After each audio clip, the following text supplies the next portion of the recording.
are recording. Welcome and greetings, everyone listening to this on YouTube. I want to welcome you to Covenant Calendar Club.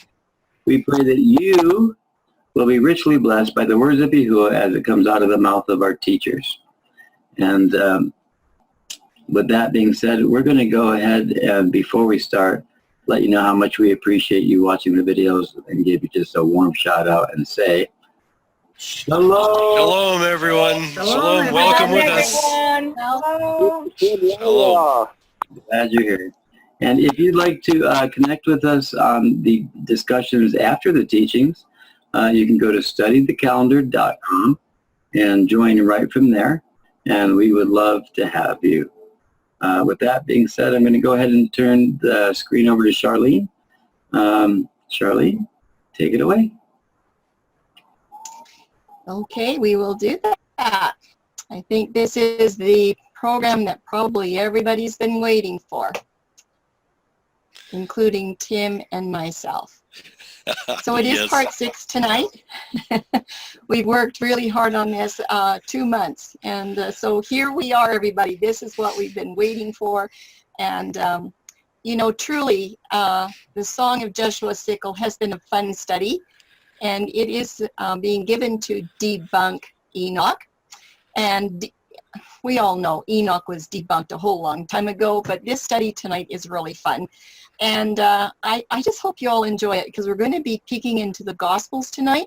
Last week we did a little bit of work on Yahusha and was he unclean? And could he not partake of his wave sheet the day after his resurrection because he was unclean? We did that. We'll do a little bit more review tonight.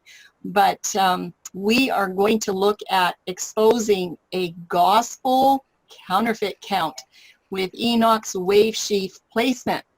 And it has a lot of detail in it. I don't know if you've done this kind of work yourself, but hang on to your seats. We have 87 slides tonight. So if you have any questions, just write the slide number down and we'll take your questions after. And Tim's going to be helping to teach tonight as well. We have a little bit of review at the beginning for any new students. And so with that, we're just going to get started. And the question is, why is Enoch's timing different from Torah and the Gospels by 7 to 8 days? Now, you might be wondering why we're saying 7 to 8 days. Well, on Enoch's calendar, it would be 7, but when you go to Yahusha's Passover count, it's actually going to push a bead 26 to the 8th day, and there is something really interesting that's going to happen with that day number 8 at the end of the study. Anyway, we have been finding that covenant calendar studies reveal a whole bunch of mysteries, and we've been using this text from Proverbs 25:2. I just love it. It is the glory of Yahuwah to conceal a thing, but it is the honor of kings to search out a matter, and that's what we're doing. And tonight from Luke 8:10, and he said, this is Yahusha, and Yahusha said, unto you it is given to know the mysteries of the kingdom of Yahuwah. Well, some of those mysteries are found right in the calendar. But remember, only truth can reveal a mystery. You can't find truth through looking at counterfeits. And today's mystery is going to be solved through a very careful look at Yahusha's wave sheaf encounters. Who did he meet up with on his wave sheaf day? It is true that many Enoch calendar keepers understand the mystery of Melchizedek priesthood. I've talked to lots of them. But that does not include Yahusha's wave sheaf ceremony back to his priesthood. We're just wondering if they ever looked at that. We would like them to take a look at that. So we're just going to map out a little bit of what we're doing tonight because there is a lot to cover. Some review slides between slides 5 to the end of 18. I know you've seen these all before, but for our new people and after this study, you should all pass the test. So first thing we're going to have is a slide on the day and date and the locked and the unlocked calendar. And then we're going to review what Joshua's covenant calendar looked like when he went into the land. We are going to put that beside Moses' covenant calendar, the way it looked when he came out of Egypt with all those people. And then we're going to take a look at the way Enoch's calendar is in comparison to Moses, because they both share Passover on the same day of the week, which is Tuesday. So we're going to review those three calendars, and we'll be coming back to those quite a bit. Then we're going to do a little bit of review on section 12 that we did last week. Enoch's delay of the wave sheaf due to uncleanness, and Enoch's delay of the Shavuot from faulty Omer counting. And if you remember last week, we did the Shavuot before we did the wave sheaf. We did 12.2 and then went back to 12.1, and there was a reason for that. Then in the new part, in section 13, we are going to look at Enoch's plan that he has to devastate the foundation of salvation. And there will be about, 8 or 9 introduction slides to that. And then we'll look at several sections under this number 13. We are going to look a little closer at the Passion Week times, dates, and twilights. This is so that you can get oriented. We are going to be looking at a lot of timing, right down to the minute. That's what this comes down to. Then we will look at a little bit about scriptural patterns from Passover in Egypt, and we'll compare that with Passover with Yahusha. Then another section is going to be just looking at the Passion events from Passover to wave sheet, just kind of some overview slides, and then we're going to take these slides apart in this largest section, 41 to 71, 30-some slides on Yahuwah's 6 post-resurrection appearances on his wave sheaf. There was 5 of them on the 18th, and then there was 1 on the 26th. We're going to find out who that 1 was. Then we'll put it all together. We will have a lot of charts there putting everything together, and then at the conclusion will be the foundation of salvation and Enoch's continuous battle and who wins. Okay, so let's get started with this. We've seen this slide before. A day and or a date for the calendar studies, that is a principle, and it's comparable to a lock. This principle will either lock a calendar or it will unlock a calendar. And by that we mean that some calendars are locked. They have certain dates for their Sabbaths and for their festivals, and those don't ever move. But in Yahuwah's covenant calendar, it's fluid. There are several times when you can see this fluidity where he moves around, and it helps us to understand the simplicity of this beautiful calendar. So let's get started with these review parts 1 to 5. So this is the first part of the review. I told you that it was going to be Joshua's Omer count and how he places the wave sheaf on a bead 15. There is absolutely no way out of this. The wave sheaf is always after the weekly Sabbath. But in this case, Joshua's Passover was on the 14th, and it was on a Sabbath day, the weekly Sabbath. And he showed us very clearly that the very next day, the 15th, was wave sheaf, and that's where the Omer count began. And it was also the first week of unleavened bread, and as you might remember, the wave sheaf took priority over the unleavened bread. Then in month 2, we just continue our Omer count. Just getting rid of something here. Our Omer count, weeks 1, 2, 3, 4, 5, and 6 takes us there into month number 2. And then into month number 3, we see we have our completed 7th week. We are in the 3rd month, and Shavuot in this month of Joshua was on the 4th day of the month, the 4th date of the month, not the day. It was always on the 1st day of the week, and that was the 50th day right there. So we're going to compare that now as well to Moses, but we want to keep the question in our mind is how will the wave sheaf count compare on a Dead Sea Scroll calendar of Enoch. And when we say Enoch, we're kind of lumping it all together with Enoch, Zadok, and Essene calendars. This is just kind of an overall general review. They all are about the same. They're cousin calendars. They're all from the Dead Sea Scrolls. And that's the end of review part 1.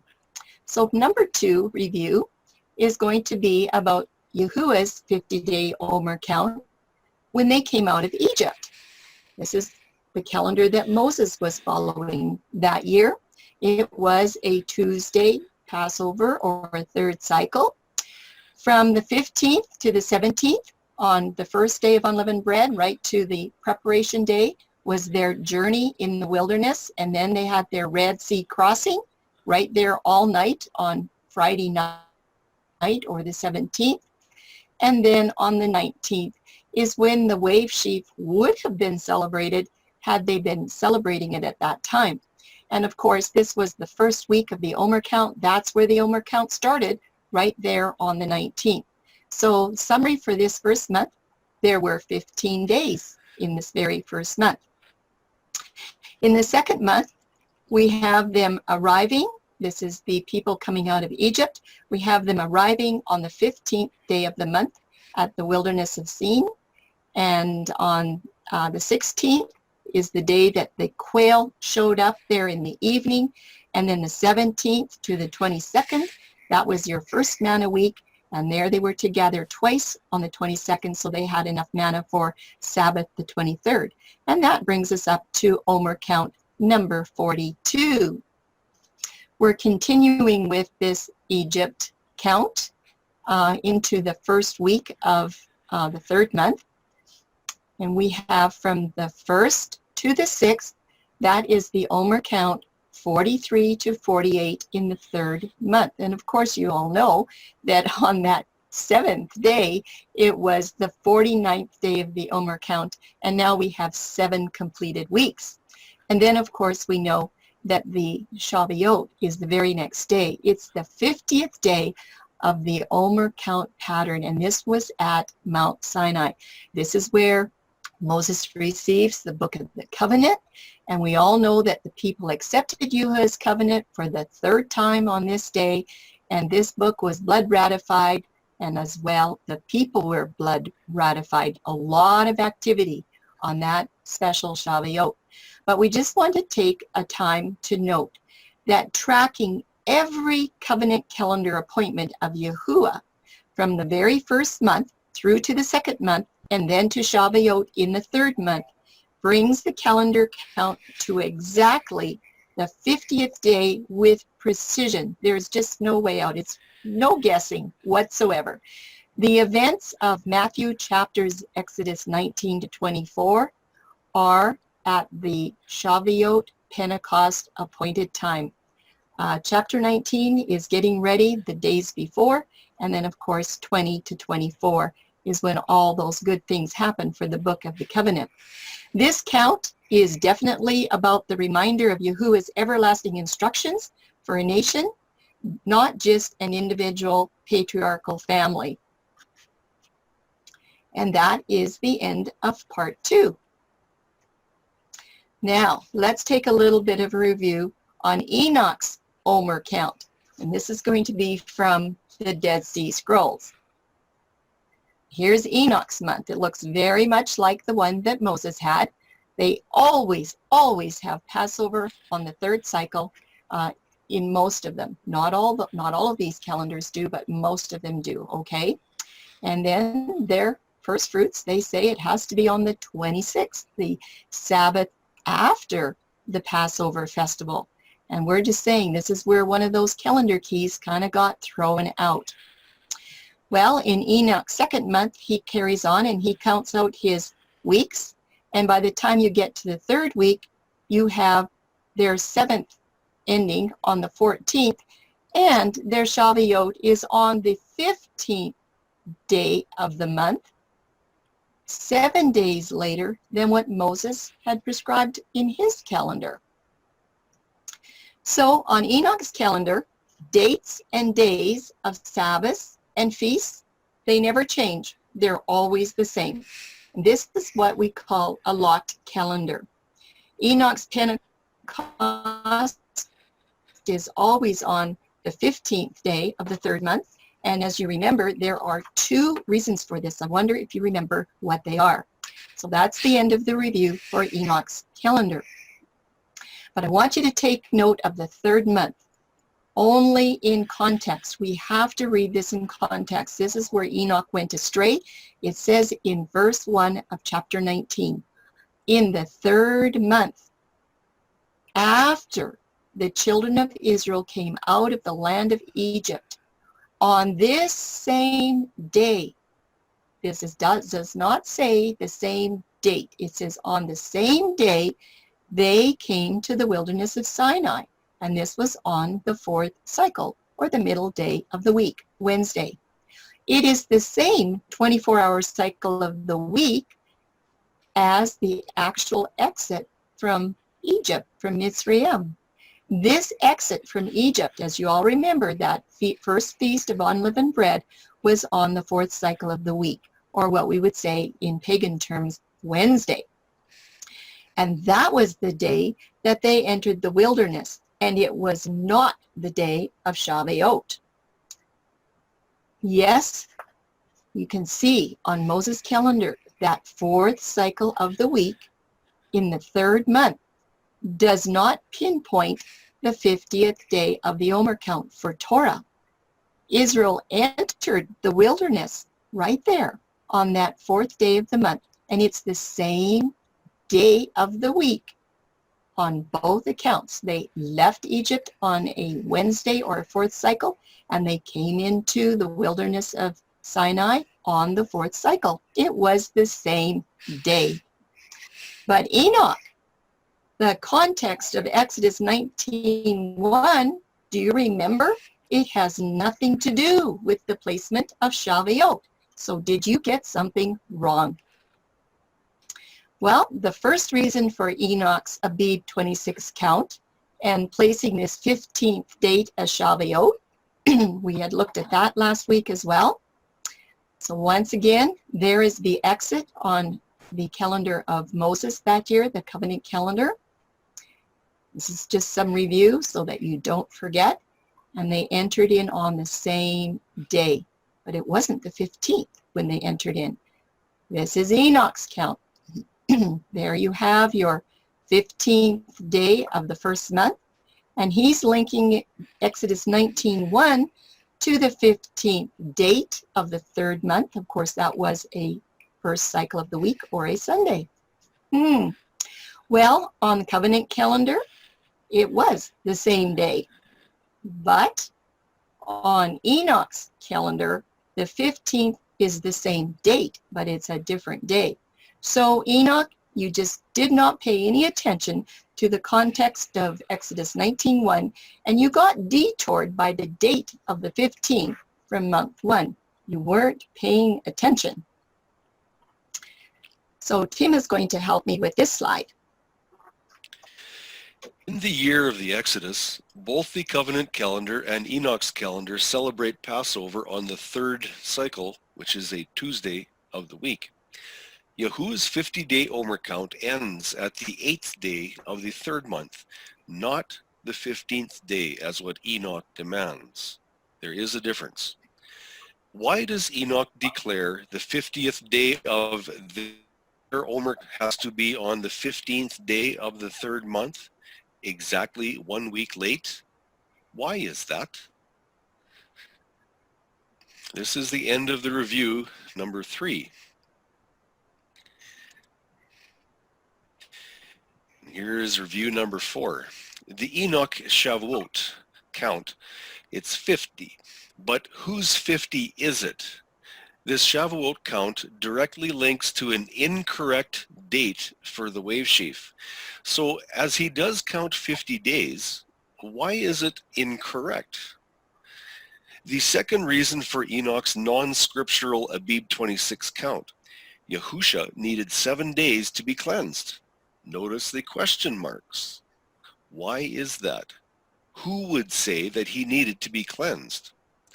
Incredibly, some say Enoch claims Yahusha became unclean somewhere between the crucifixion or between the tomb Or how about to the resurrection? At which place did he become unclean? Or did he become unclean?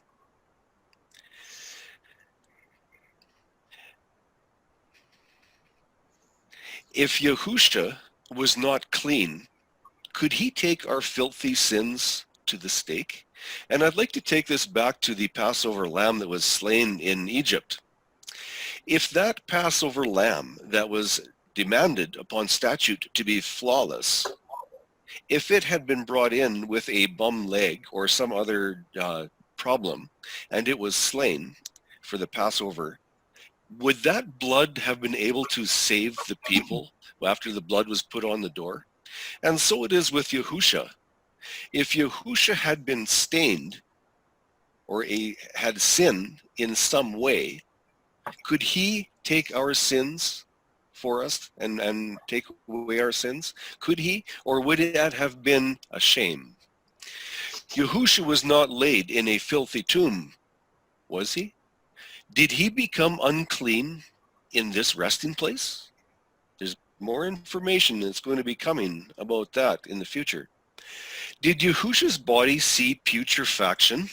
That is a breakdown of the elements of the body.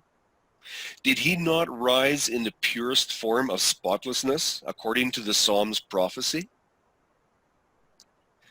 I believe he did, according to the scriptures. He had to be clean. How about this locked delay of Enoch? And what is this locked delay?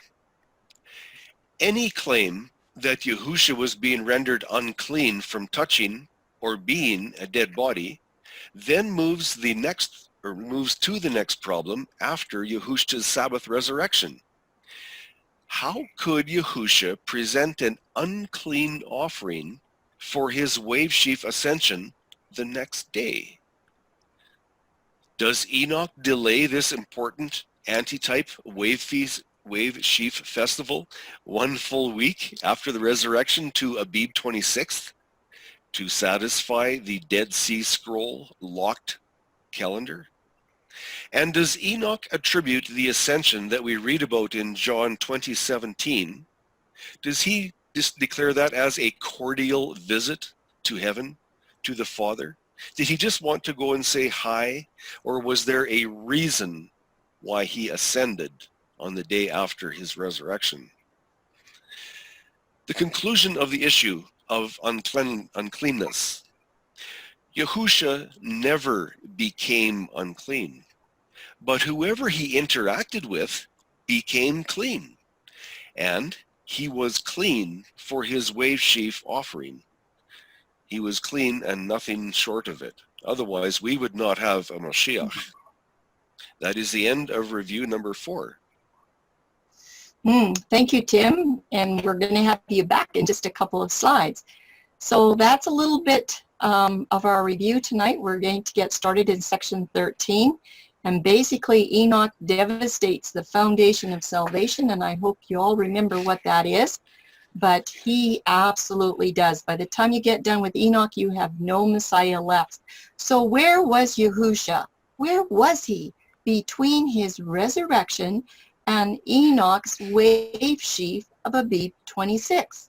In other words, is there anything in the gospel account that's going to support the idea that Yahusha delayed his wave sheaf appointment for 7 to 8 days? Well, we will see. We're going to look at that. We just have a little bit of an some introduction slides here. After this one, Tim's going to share the rest with you. And here we go. Must Yahusha process 7 cleansing cycles after his resurrection to have contact with humans? What about number 1? What about his first greeting to Mary Magdalene at the tomb while it was still dark?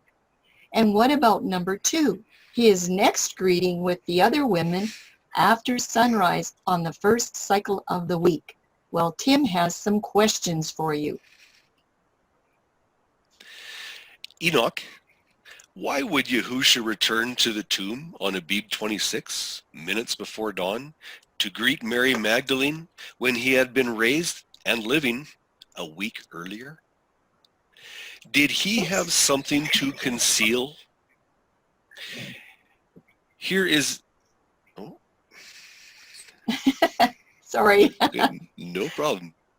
Did he have something to conceal? I do not know of anything that he has to conceal. Well, let's take a look. A huge factor to consider. Why would Mary arrive at the tomb before dawn a week later? To embalm him again would be much too late. And something like Lazarus, it would be, he stinketh. Only we know that didn't happen. What would be her purpose to be a week late? Why a week late, Enoch? Another huge factor to consider. If no one saw Yahusha for 3 days and 3 nights until the same day of his resurrection, where then would be the proof of Jonah's sign? Who would tell us about the proof? Would it have been just a banner in the wind with nothing there? Who would have witnessed to this factor or prophecy? Someone had to see, someone had to witness after the 3 days and 3 nights. Enoch's first month. Is it possible these 7 cycles for Yahusha to become ritually clean did not even exist? As in the being clean portion? Did he really have to be cleansed? I thought when he presented himself that he was clean.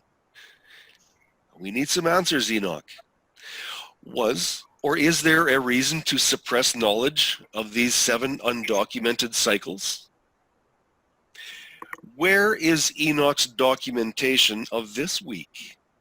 We have a full documentation in the scriptures. Enoch is declared as being inspired by Yahuwah, by some people. So where is this documentation? Why is it that Enoch's 7 cycles of cleansing after Yahusha's resurrection are fully undocumented and unknown in the scriptures for such an incredible time where everything else is fully recorded? Enoch, you have some serious questions to answer. Enoch, is this in contrast to the scriptures, which declare, I have spoken nothing in secret? Yes, Yahusha has told us everything that we need to know. Was Yahusha missing in action? Yahusha's Passover was not on a 3rd cycle or Tuesday as on Enoch's calendar. But let's do the best we can to figure out where Yahusha was on the Torah count for the 7 to 8 missing days between Abib 19 to the end of Abib 26, or a Monday. Note, this date is obviously beyond the 3 days and 3 nights of Yahusha's prophecy. So where was Yahusha during this time, and what proofs do we have that he was on this earth? Absolutely, Tim, and I just want to make a note here on this slide because probably a lot of you are looking at this calendar, which is Enoch's calendar, and you're saying that Abib 26 does not appear to be a Monday, okay? But on Yahuwah's calendar for his Passover, it was a Monday. So it's a little bit confusing, but I just thought I would explain that. So Tim, would you please start asking all these questions for us? With Enoch, there's lots of questions. Will Enoch honor Torah's gospel events of the 3 days and 3 nights messianic prophecy of Yahusha in conjunction with Yahusha observing Torah's wave sheaf, first fruit feast, on the 18th day of the 1st month? Can Enoch match that, what's written in the scriptures? Number 2, can Enoch honor the Torah's gospel events of the H7676 Shabbat, the weekly Shabbat, resurrection, within the Passover week? Or will Enoch's recordings, will they be different? Will there be a difference and a discrepancy? What about number 3, Enoch? Will Mary Magdalene's arrival to the tomb the latter hours of Abib 17, long before the other ladies arrive at sunrise of Abib 18. What do you say with that, Enoch? And Enoch, what about number 4? Torah's Abib 18 wave sheaf following the resurrection day. I'm going to read that one more time. Enoch, what about number 4? Torah's Abib 18 wave sheaf following the resurrection day. This is in direct opposition to what you have written in your books of Enoch. Why? Number 5. The 5 instances Yahusha makes an appearance to his followers between his resurrection day to the evening of the following day of Abib 18 wave sheaf. Where is Yahusha on Abib 26? And what of these 5 appearances on wave sheaf day? Number 6. What does Jacob's timing of his dislocated hip have to do with these gospel records? Now there's an interesting question. I know they're all interesting, but this one's a little bit different. What gospel event really happened a week after wave sheaf? And does this have any alignment with Enoch? Now there is a purpose-written question right there. Does it have any alignment with that of Enoch? What effort will be needed to find the answers to these questions, and how much more evidence is actually needed to debunk Enoch in the Dead Sea calendar? How much more? We have seen so much, yet there is more, and it is coming. Well, lots of questions. So we're going to see if you can answer these questions maybe next week. We are going to start into section 13.1. And we'll have Tim back near the end of the program. So this is where it gets heavy. I selected this calendar. It is from 2019. It is for the times in Jerusalem. And I just showing you what it is. We'll be doing another slide next. But I selected this one because it is a Wednesday Passover from last year. And these times will probably match Yahusha's Passover very, very closely, because I don't think the twilight times and sunrise, sunset change too much. But anyway, this is what the chart looks like. And on this chart, they have already incorporated daylight time. Now, Israel does do daylight time, but they do not incorporate it until after the equinox. We're already on daylight time, but they usually wait until after the equinox. Very interesting. Okay, so on this, you don't need to worry about all these small numbers. I'm just wanting to show you what's going on here. So Passover, which is the 14th day of the month, and that was on April the 3rd last year in 2019. And then the very next day was the unleavened bread Sabbath. That would have been the 15th, and of course that is a Thursday on the 4th of April. We'll be looking at these times in another table where you can read them easier. And then the resurrection on Yahusha's covenant calendar with a Wednesday Passover would have been on the 17th, which is weekly Sabbath. The very next day would have been his wave sheaf, which is the 18th day of the first month. And of course, that's the first day of the week, or a Sunday. And then way down here, you would have the wave sheaf of Enoch on the 26th of the month, because their dates never, ever change. And we are taking a look between these 2 different wave sheaf dates. And of course, last year, the 26th was on a Monday. It was not on a Sunday. So let's switch this over. It's basically the same times, but what I've done is I've picked out the times that we're going to be looking at. So the blocks in this table that are emphasized, and by that I mean where they're kind of popped out, these blocks that are emphasized or anything that has red letters, we're going to be referring to this table. This is extremely important for the next section. So I'm just going to explain it a little bit here so you have an idea of what's going on. I have this 4th Roman watch date in this first column. There was 4 watches in the Roman watch. They had 4 watches per night, basically 3 hours each. So we're just kind of looking at the last Roman watch, the fourth one. And I believe it would have started at Roman time is 3 a.m. in the morning. We have to use some Roman time here so that we all understand. But just take a peek here. Passover on the 14th would have started at 4:03 in the morning with this astronomical twilight, which we will explain in a little bit.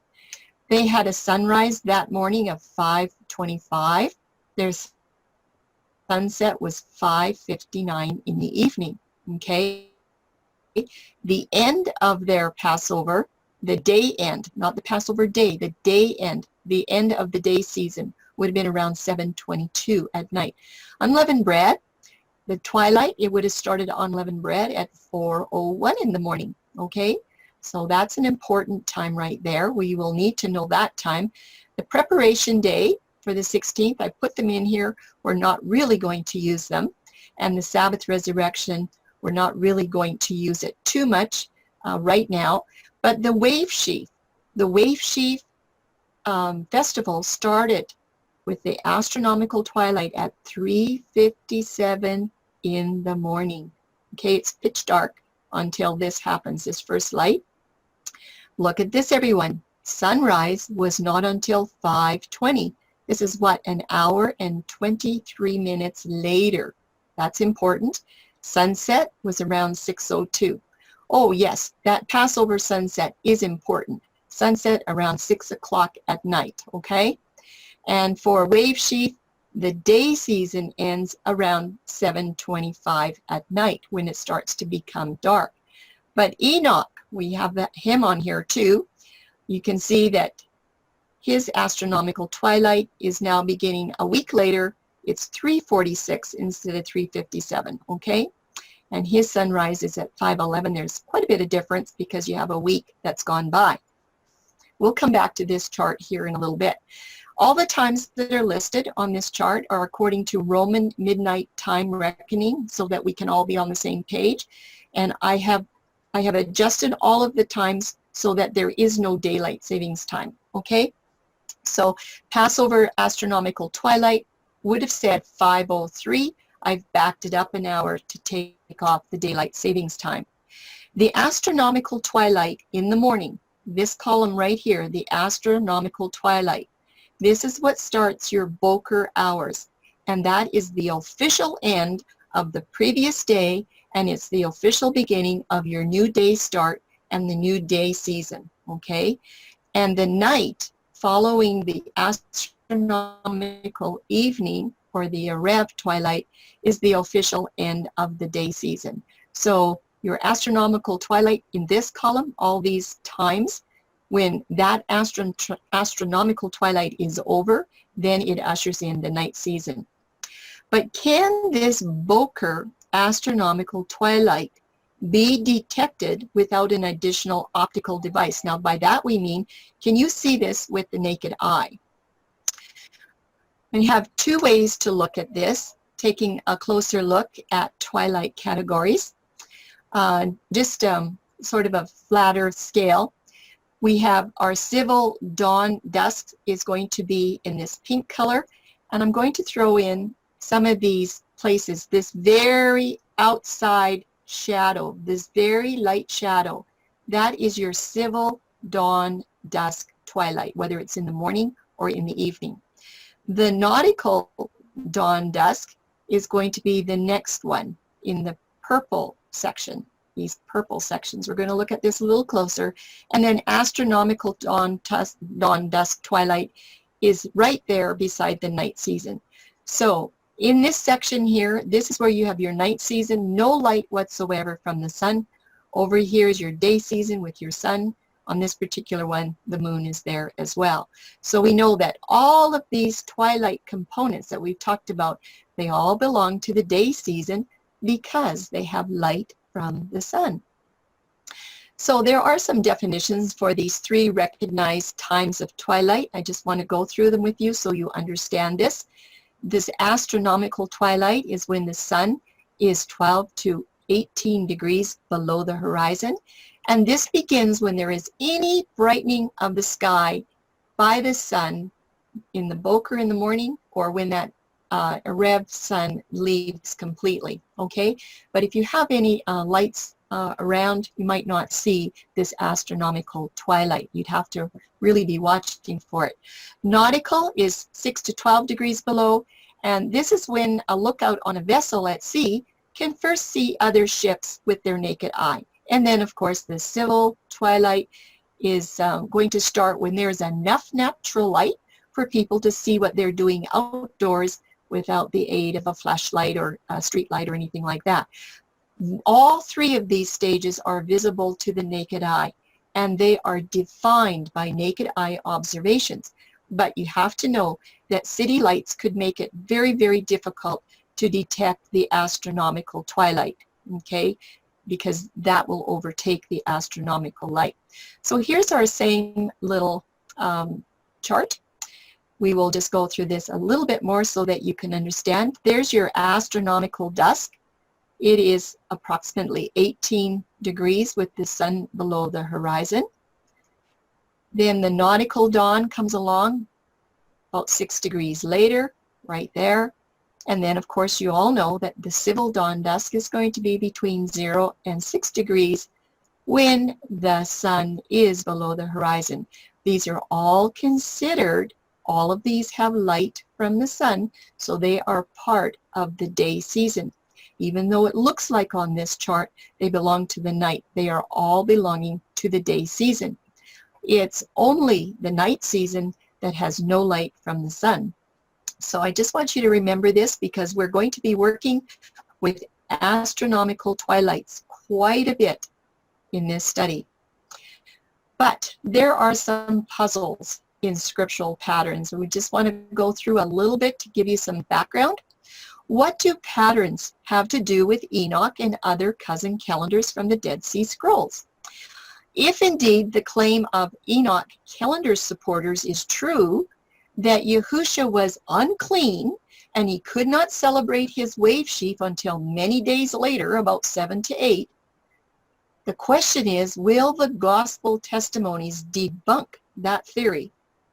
And there's most of these questions here have already been answered about this imposed uncleanness upon Yahusha, but let's just go through 3 more points. Yahusha touching a dead body did not render him unclean, and the burial touching of Joseph and Nicodemus did not render Yahusha as unclean, or did they become unclean handling his dead body? And events around Yahusha's wave sheaf are going to show that he was in a state of utmost purity. But what about these patterns? What do they have to do with other counterfeit calendars? And here's some more questions that I want you to think about on your own. Will Yahusha's wave sheaf in the Gospels debunk the theory that wave sheaf is married to Abib 16 every year? Will Yahusha's wave sheaf in the Gospels debunk the theories of possible Passovers on the 5th and the 6th cycle? You know that lots say that Yahusha died on a Thursday, and many think it's on a Friday. Will these Gospels debunk that? Will the action and the events around Mary Magdalene debunk the theory of Yahusha's resurrection on Rome's Sunday, the first cycle of the week? That's what they celebrate. Remember, Easter Sunday celebrates the resurrection. That's what they say. And how will all of these puzzle pieces affect the Omer count? Those are things that I would like you to remember in your own personal studies. Let's break open section 13.2. This is going to be a little bit on the scriptural patterns, and we have to use some reasonable assumptions here. First of all, we're going to look at Egypt, and in the second overview, we'll look at Yahusha's Passover. It is true that often we can understand a little bit more about timelines and time frames when you consider the scriptural patterns. The scriptures do not include every single detail for every point on an hour of every event. However, because of type and anti-type fulfillments, that often provides clues that are going to allow for a reasonable assumption in other areas. So example number 1 is going to be Egypt. Now, I went to that time and date website, and I went and looked up Egypt's Passover in 2018, because in 2018, Passover was on a third cycle or a Tuesday. And just for your information, this is what it said. And Egypt doesn't have any daylight time. So I could just take the counts right off the sheet. Okay, so April 4th Passover, what it said is that the sunset was at 6:15 in the evening, but the astronomical night did not begin until 7:36. And the unleavened bread Sabbath, they had an astronomical Boker twilight at 4:18 in the morning. Okay, that's important to remember. So now, is it unreasonable to assume that Israel slaughtered their Passover lamb at the 9th hour when they were under hard bondage from the Pharaoh to work from dawn to dark? We've already covered this in the study on Between the Evenings, and we said no, they were not sacrificing their lamb at 3 o'clock in the afternoon. It is reasonable to assume that their lamb was sacrificed during the night season, and that was between the mixings, okay, between the mixings of Erev and Boker, and it is reasonable to assume that it took 4 to 5 hours to roast that lamb. So here's the fact. If their sunset in Egypt is at 6:15 at night, and that's probably when they're going to get ready to go home, because their taskmasters will say, you know what, we want to go home too. And their night begins at 7:36 in the evening. Okay, that's when it begins to be night. Then they still have to sacrifice and roast this lamb. That could easily take them up to about the time of midnight. We're doing a reasonable assumption here, okay, in Egypt. And then they have that lamb to eat. And they can eat that lamb for about 3 hours. Why do I say 3 hours? Because the next fact is that a beat 15 Boker is going to arrive about 4:18 in the morning. So they know that they're going to get ready for the unleavened bread Sabbath, and they're going to be moving out. But I don't think that they would have chanced eating that lamb right up to the last minute. So I'm saying that a reasonable assumption is this, that their disposal of the Passover lamb leftovers, they would have started doing that by 3 o'clock in the morning and have at least 60 to 75 minutes before the Boker of the unleavened bread Sabbath arrived. And then, of course, we know after that they were getting ready to leave Egypt at Boker, and that was the command that we're leaving in the morning. So these are some reasonable assumptions that you can make about what happened with that Passover in Egypt. So let's go ahead and see if there are any similar patterns in the Passover of Yahusha. This is just going to be a short review, and we're going to have to make some reasonable assumptions. Remember, I said that not every single point of detail is in the Gospels. So from Israel's Passover last year in 2019, which was a Wednesday Passover, and I've taken out the daylight calculations here, we saw this on the chart. The Passover had a sunset of 5:59 p.m. The astronomical night begins around 7:22 p.m., so about an hour and 23 minutes later, and unleavened bread comes in about 4:01 in the morning. Those are some things you need to remember. So let's look at the example of Yahusha's burial from the stake to the final moments of his Passover day. It is an unreasonable assumption to accept that Yahusha was buried before sunset on his Passover day. Remember, we have sunset here at 6 o'clock. 5:59 is sunset, okay? This is impossible when you consider every single fact that had to be done. It's absolutely impossible. So here's the facts. Sunset on a B14 Passover was about 6 o'clock, 1 minute to 6. Joseph is asking Pilate for Yahusha's body at evening, at Erev. That's what the Gospels say. This was after sunset. And there's some scriptures that you can look up. That's when Joseph went and asked for the body of Yahusha. 5:59 was sunset. He went after sunset. Fact number 2. Joseph prepares Yahusha according to the custom of the Jews. And then he lays the body in the tomb. And you need to consider the time factor involved to wrap a body according to the custom of the Jews.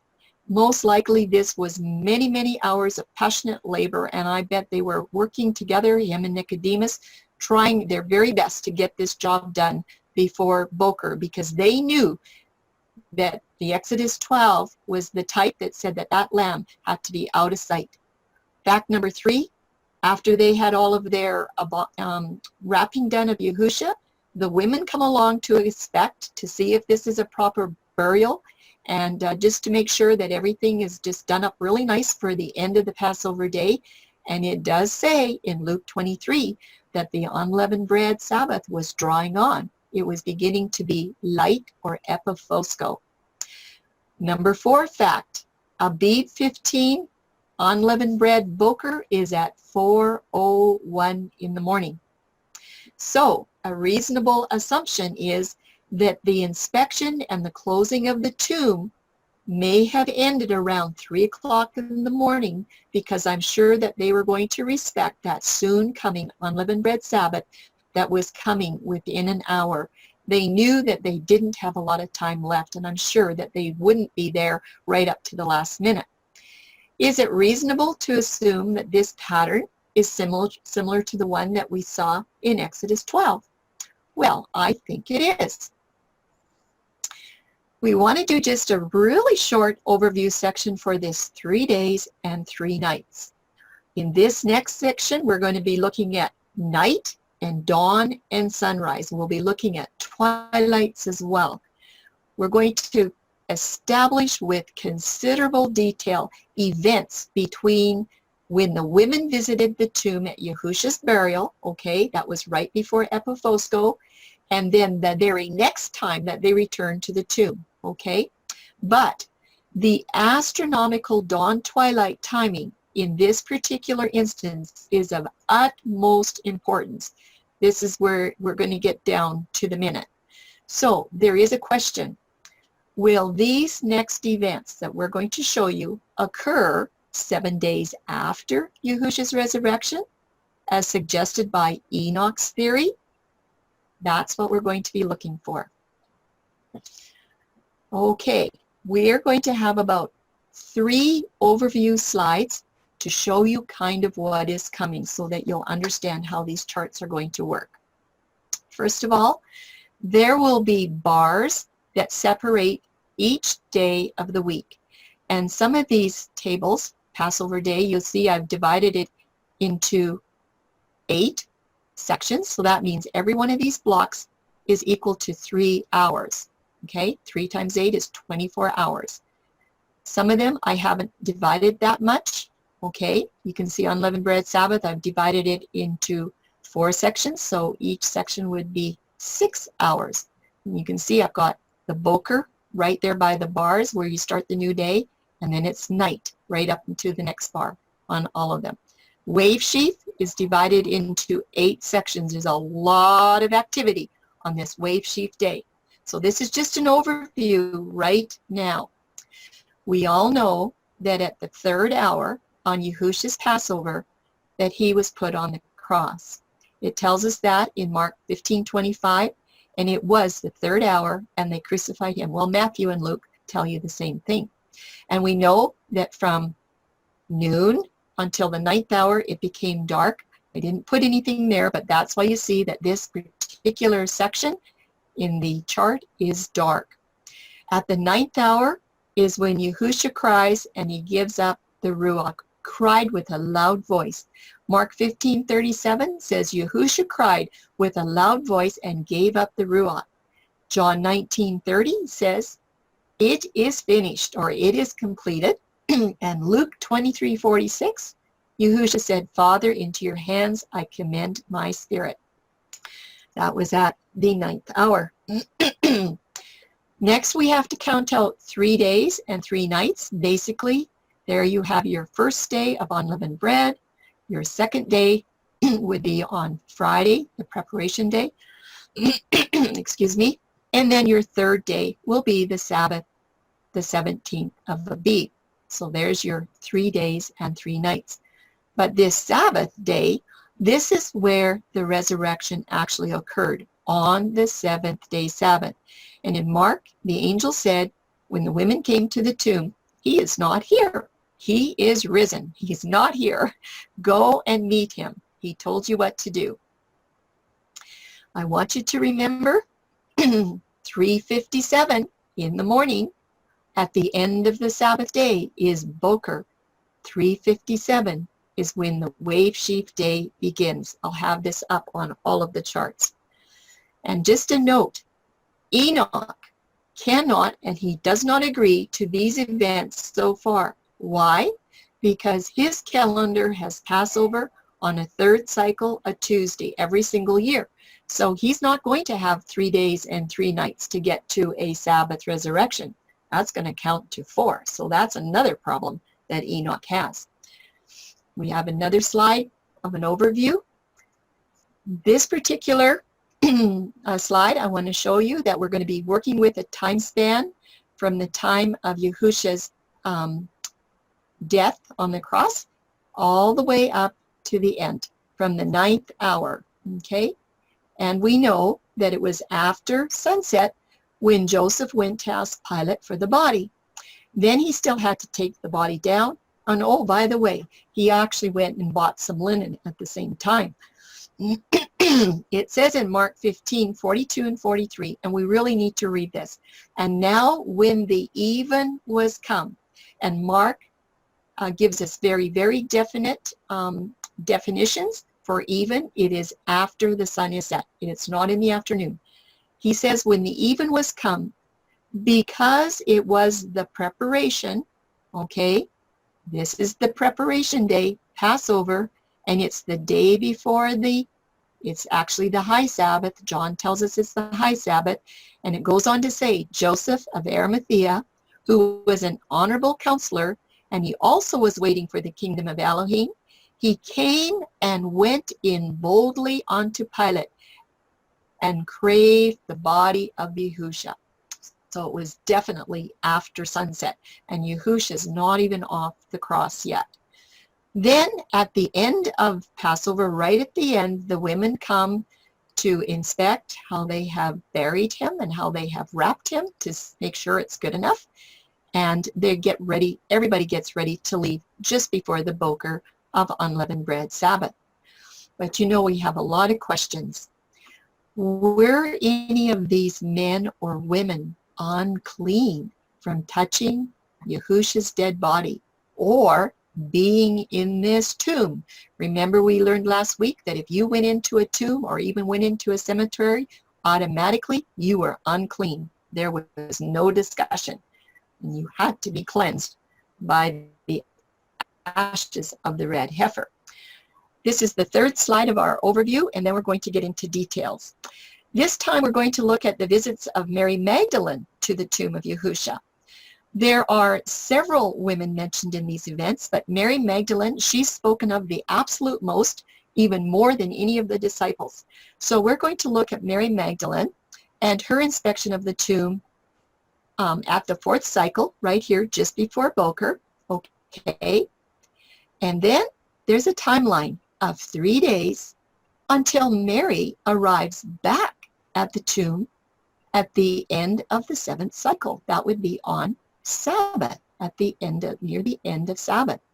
This timeline here, this pink bracketed timeline that shows 3 days, is a timeline that Mary left the tomb the night of Abib 14, and she returns back to the tomb the night of Abib 17. But guess what, everybody? There was something that was happening on Friday, preparation day. The ladies were preparing the spices. That was the only day that they had to prepare the spices. They could not prepare them on the unleavened bread Sabbath, and definitely not on the 7th-day Sabbath, the weekly one, and there was no time to prepare them before wave sheaf. Remember, that Boker's coming in right there at 3:57. So Friday, the preparation day, was the only day that they had to prepare these spices. And of course, we find Mary back at the tomb. She's the first one to come back to the tomb very, very late. on Sabbath evening. These other women did not arrive until sunrise. Mark 16:2 is really detailed about that. Okay, so that's kind of an overview, and we'll get into more details. In section 13:4, we're just going to go over 10 post-resurrection appearances that are recorded in the scriptures. There's 10. I'm sure maybe he appeared more, but we have 10 records. There's a bundle of 5 appearances from just before Boker of the wave sheaf to the early night season of Abib 18. And Mary Magdalene, she's the first one, okay? This is at the closing hours of Sabbath, and I have a 1 there because she was all by herself when she got there. And she saw Yahusha at the tomb. We'll do more detail on it. Then later on, there's other women that come. There's at least 3 of them that we know of. And this is now Abib 18. It is not the 17th anymore. This is Abib 18, just after sunrise. And they're on their way back to the city when they get a visit from Yahusha. Then Peter, he gets a visit. And Paul documents that along with Luke. And Peter was the first disciple to see Yahusha. We're going to go into a lot of detail with Peter. Emmaus men, there was 2. And it was after sunset, which was around 6:02 p.m., that Yahusha is breaking bread with Cleopas and his friend. And my goodness, they were so excited. They decided they're heading right back to Jerusalem. They had 7 miles to go, but he appeared onto them as well. And then he also saw the 11. I just want you to know that all of these appearances are around the wave sheaf day of the 18th. When Yahusha appeared to the 11 disciples, and we're just going to say they're called the 11, although Thomas was not there. I'll give you some information about that. But Yahusha shows up to the group. And by 7:25 p.m., all the twilight had ended. And we know that Cleopas and his friend joined this group too after traveling 7 miles on foot. And then after that, Yahusha shows up. We'll show you that in detail. There was another appearance of Yahusha 8 days after Abib 18. And guess what the date is? Abib 26.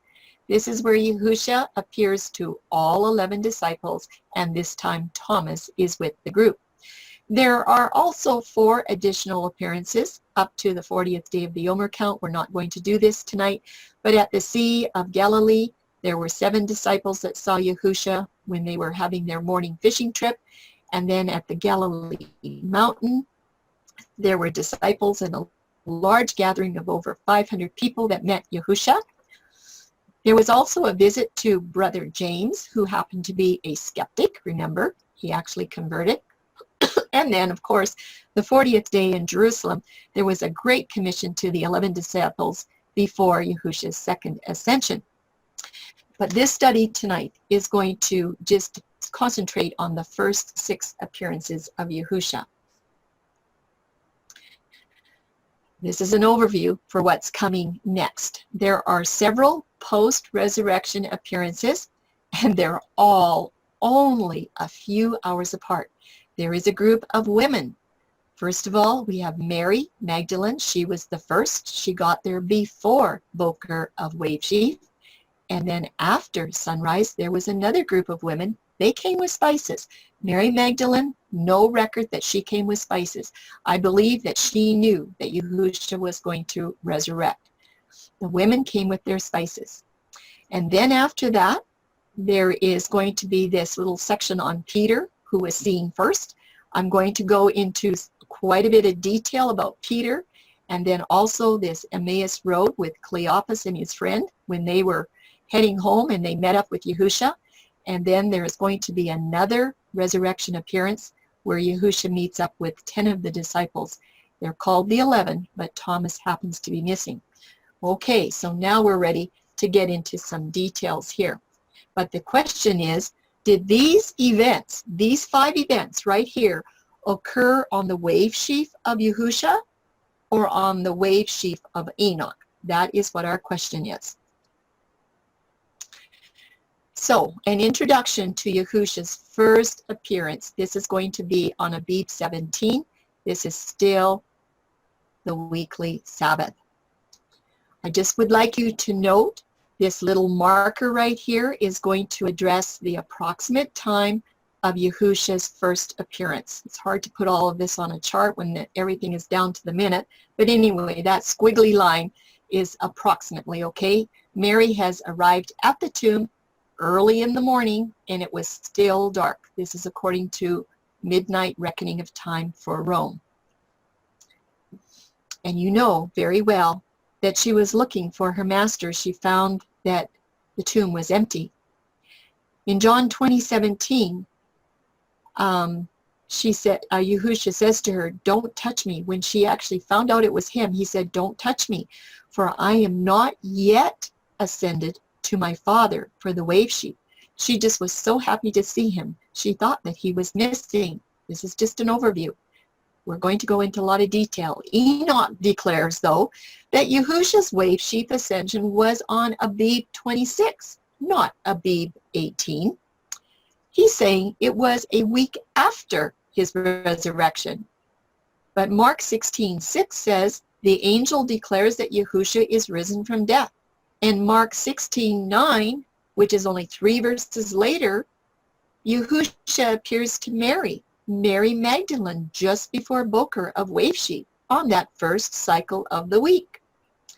So we have some questions for Enoch. How can there be 7 to 8 days of events between verses 6 to 9 when you're following the context, and we have to include type and antitype, and we have to include all of the Torah statutes, and we have to include the full gospel content? So Enoch, where do you get 7 to 8 days for Yahusha's ascension? I'll bring you back to this chart with all these times, just so that you can take a look at it, and to note that these twilight times and the sunrise and the sunset, they're all really important for the rest of the study. And don't forget that Enoch also has his times on the 26th. The next set of events are going to begin with Mary Magdalene, and 3:57 a.m. is Boker for the wave sheep. And the events are numerous and they're detailed. And we are going to be working with a very short space of time, about 57 minutes. And this is about from 3 a.m. in the morning to 3:57. We are going to be looking at everything that happened within about 15 minutes. But we have to consider that there are unknown distances of travel for Mary. She has to get in and out of the city gates. Were they locked, or does she have to go through another opening? She's traveling in the dark. It's pitch dark, and if there's a moon, well, she might have some light from that. So this study is going to expect reasonable assumptions as to the time element, and you'll see why. So let's take a look. We're going to spend quite a bit of time on Mary Magdalene.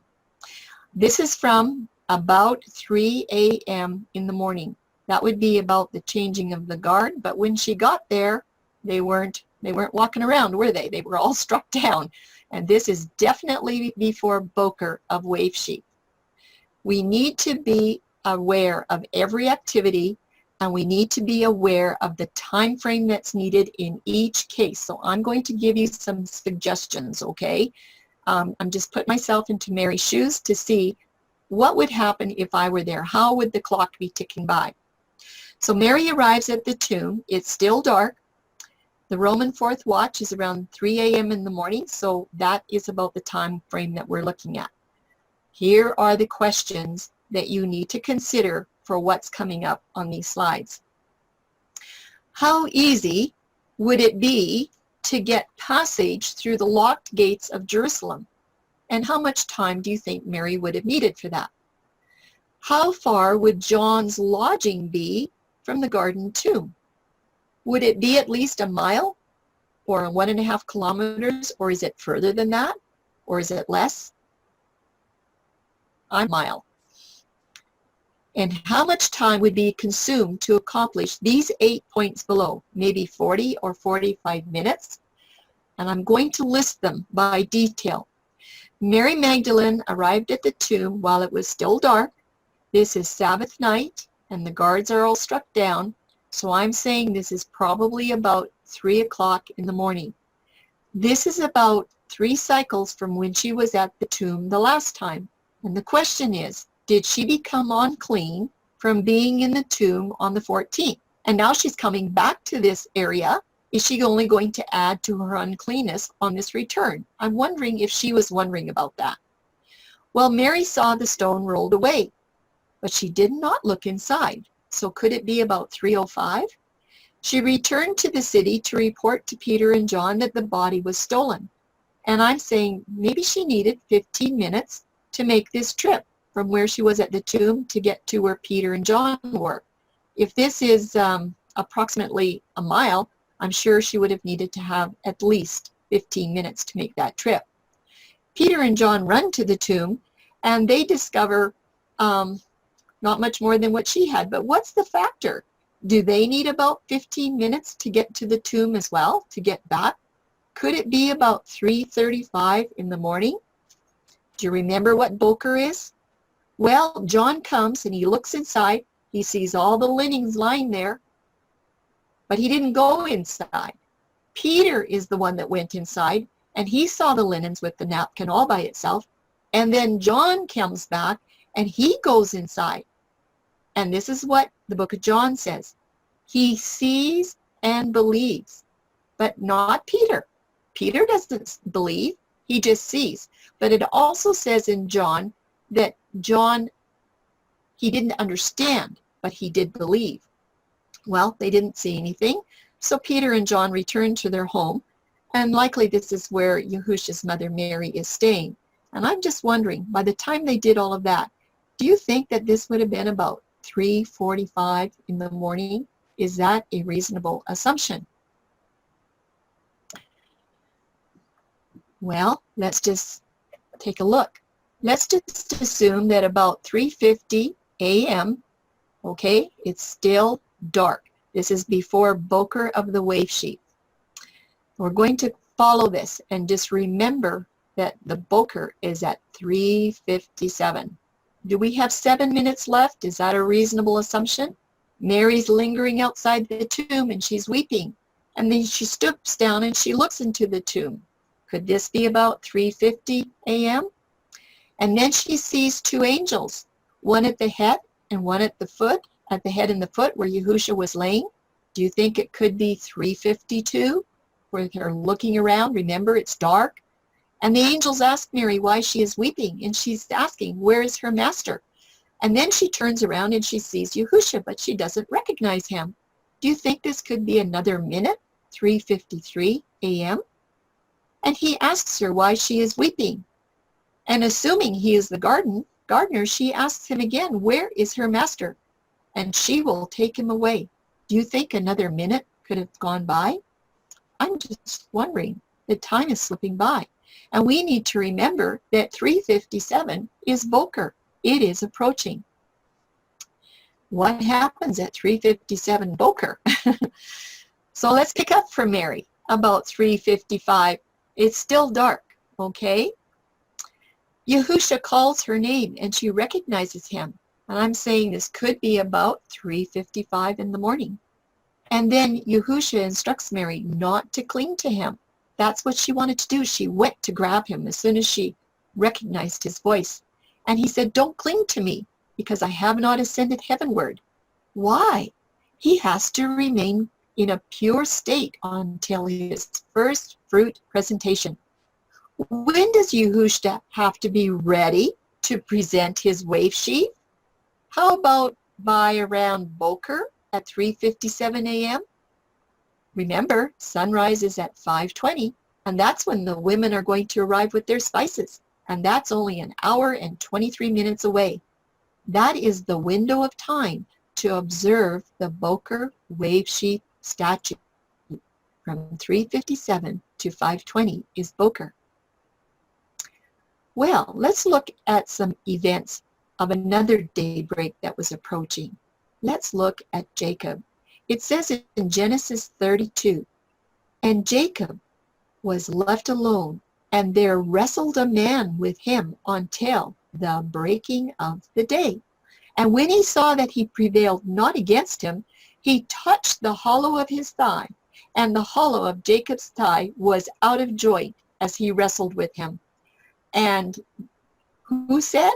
The angel. This is Yahusha. And he said, let me go, for the day breaketh. I have to get out of here, get out of Dodge, right? Did Mary Magdalene and Jacob have a similar Boker experience? Something that was happening with their master before the daybreak? It appears that way, doesn't it? Does Yahusha have to be ready to present the wave sheaf by about 3:57 a.m. in the morning at Boker? Let's see.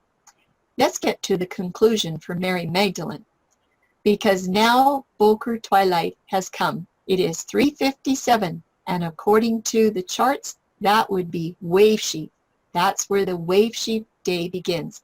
And our conclusion is in John 20:17, the second part of the verse. This is what it says.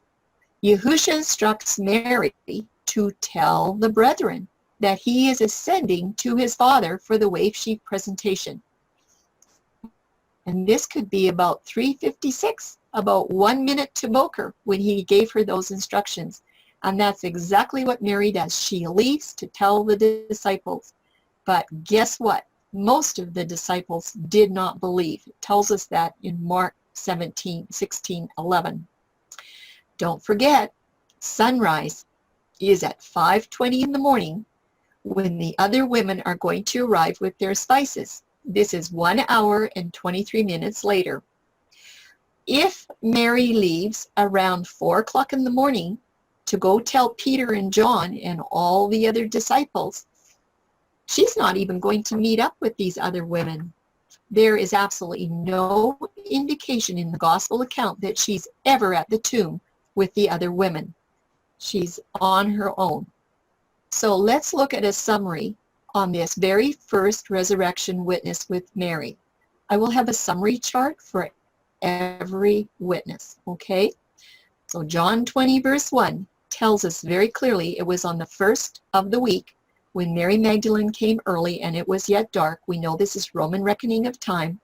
She got there when it was still dark, basically around, I would say, if you're doing the type and anti-type, around the 4th watch at 3 a.m. And Yahusha appears to her, and he said to her, don't touch me. And then he said, I have to ascend to my Father. But before he left, he gave Mary instructions. He said, tell the brethren. He did not say, tell Peter and the brethren. He said, tell the brethren. That's important to remember. Now, the wave sheaf, that needs to be presented during Boker twilight. This is the cycle right after the weekly Sabbath in the Passover festival week. And remember, Boker begins around 3:57 in the morning. This is Abib 18. And Boker lasts until 5:20. This is when the morning sacrifice needs to be presented and the wave sheaf. We did all that study. Abib 18 ascension is verified without a doubt, and yet many say that Enoch claims that Yahuwah did not ascend until Abib 26. And how can this be? Well, this is one witness. Do you think that there might be a second witness? Well, yes, there is. The second witness is these other women that arrive at sunrise. So let's just remember, sunrise, it is at 5:20 in the morning, and it is now the Abib 18th. It is wave sheaf. Mark 16:2 is very specific. He says, and very early in the morning, the first of the week, they, this is these other women with their spices, came unto the sepulchre, what? At the rising of the sun. So we know that that's 5:20 a.m. And they show up. They show up early with their spices. They're all ready.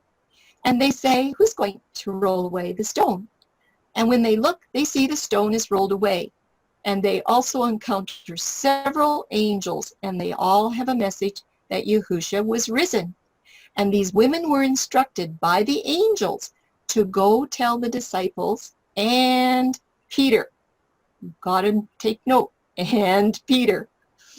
But remember, at the tomb with Mary, John believed. There's nothing that said that Peter believed. He didn't believe. John believed. He just didn't understand.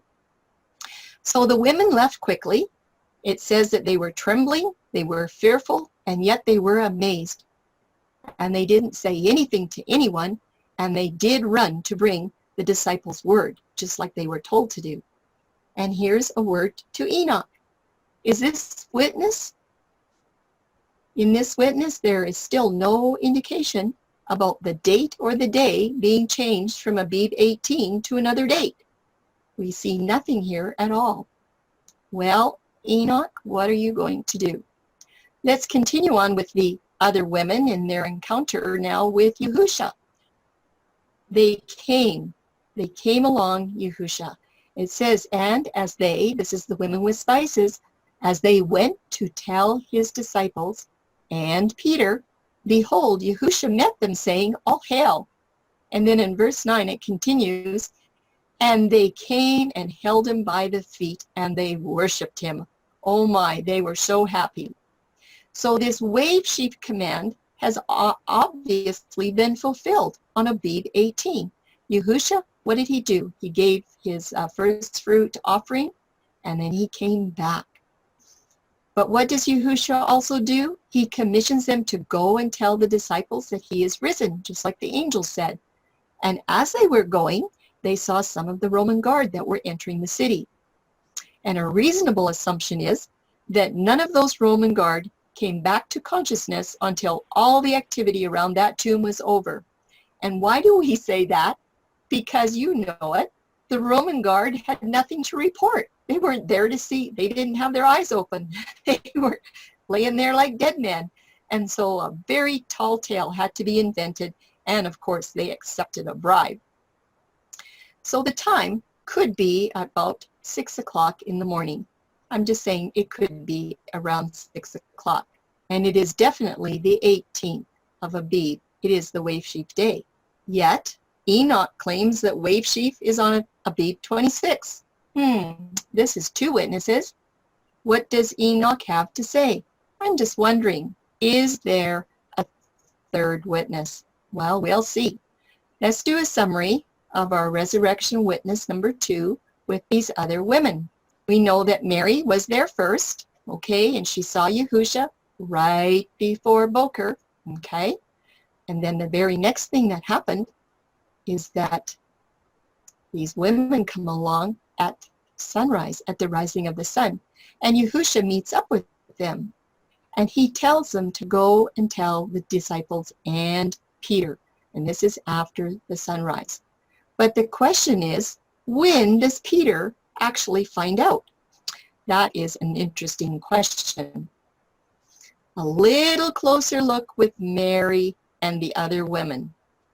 Do you see this section here in this pink box? We are going to break this little tiny section open. It's really important at this point that we take a short break to examine that little window of time there around the early hours of the wave sheaf day. And note number 2, I want to tell you that the women were the first to be met by Yahusha in his risen state within a very short window of time. And they were told to tell Peter and the brethren. And why is that so important? Well, why don't we join Mary first? Let's take a look at Mary. Now, this small window is now expanded to a full slide, so I hope that you can follow. The Roman watch is approximately there at 3 a.m. And this Roman watch is going to go for 3 hours to 6 a.m. approximately here on this chart. It will go past the Boker and extend into the morning hours of the next day, the Roman watch. But we know that the guards weren't there, but that's when the watch would be. We know that John 20 verse 1 tells us that Mary came when it was very early, and she also calls Peter and John. That was our first witness, okay?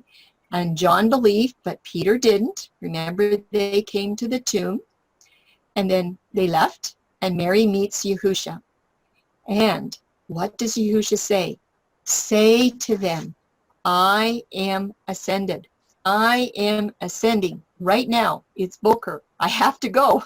I have to give the first fruit offering. 357 is coming. That's Boker. That's wave sheep, everybody. And here is the most important part of this study. Yahusha positively identifies himself with these distinctive words when he says these words, I am. These are the distinctive words. I am leaving. And he didn't leave any doubt in Mary's mind who she had just spoken to. She knew that was her master. So that's a look at the window of time with Mary. But what about this same window of time with the other women? And this is from 5:20 in the morning at sunrise. We've got Mary here. Okay, she takes us right up to Boker with everything that she did. But now what about these other women? Well, they come after sunrise when the sun was rising. That's when they show up. This is the Boker right here. These two little stars, that's the Boker. The women arrive at the tomb at the rising of the sun. And shortly after, Yahusha's second appearance is to this group of women. And his instructions are, tell Peter and the disciples that you have seen me. Is Peter informed with the other disciples? Have to ask that question. Was he or wasn't he? Well, then the next thing we need to do is go join Peter. Let's find out what's happening to Peter. This is going to be a mini version. We will do the full version in quite a ways after the Emmaus account. But Peter's first encounter with Yahusha is number 3. Did you know that Yahusha met Peter first before the other 10 disciples? Remember, Judas isn't part of the group anymore. And you need to note that the events around this special wave sheaf day are really tricky to put in order. So this is just going to be a little mini overview of Peter's encounter, and there's lots more details going to be coming. The women reported that they had seen Yahusha to the 11, that would include Peter, and they reported it to the rest. But Luke says they did not believe. This is the second time Peter has heard that Yahusha was risen to life. And he runs back to the tomb for a double check. And he sees the linen clothes lying there just like before. This is what Luke 24:12 has to say. Then arose Peter, and he ran to the sepulchre. This is the second time, because the first time it was early in the morning with Mary Magdalene when it was still dark. Here he's hearing this about the women that had come back after the sunrise. It says that he ran to the sepulchre, he was stooping down, and he saw the linen clothes laying by themselves, and he departed, wondering in himself at that which was to come to pass. And Paul also records Peter's encounter with Yahusha. And this would be sometime after he had left the tomb for the second time. We don't know exactly where Yahusha met up with him, but obviously he is leaving the tomb. In 1 Corinthians, Paul says, I'll give you verse 4 to give you some context, and that he, Yahusha, was buried, and he rose again the third day according to the scriptures. And now look, and that Yahusha was seen of Cephas, that's Peter, and then of the 12. We have some questions here. The time, it's definitely after 6 o'clock in the morning. I don't know exactly what time, but it is definitely the wave sheaf day. So a question to Enoch. Enoch, can you still claim that wave sheaf is on Abib 26? Because we've had 3 witnesses of all these people that have seen Yahusha on Abib, what was it, the 18th? Is there a 4th witness for another appearance on Abib 18? Well, let's look and see after we do our summary slide and our resurrection witness with Peter. So there we have Mary was seen with Yahusha, and he had to leave by 3:57 Boker, and then the women come along after sunrise.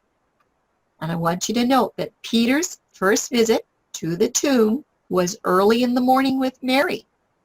when she brought the news that Yahusha was missing.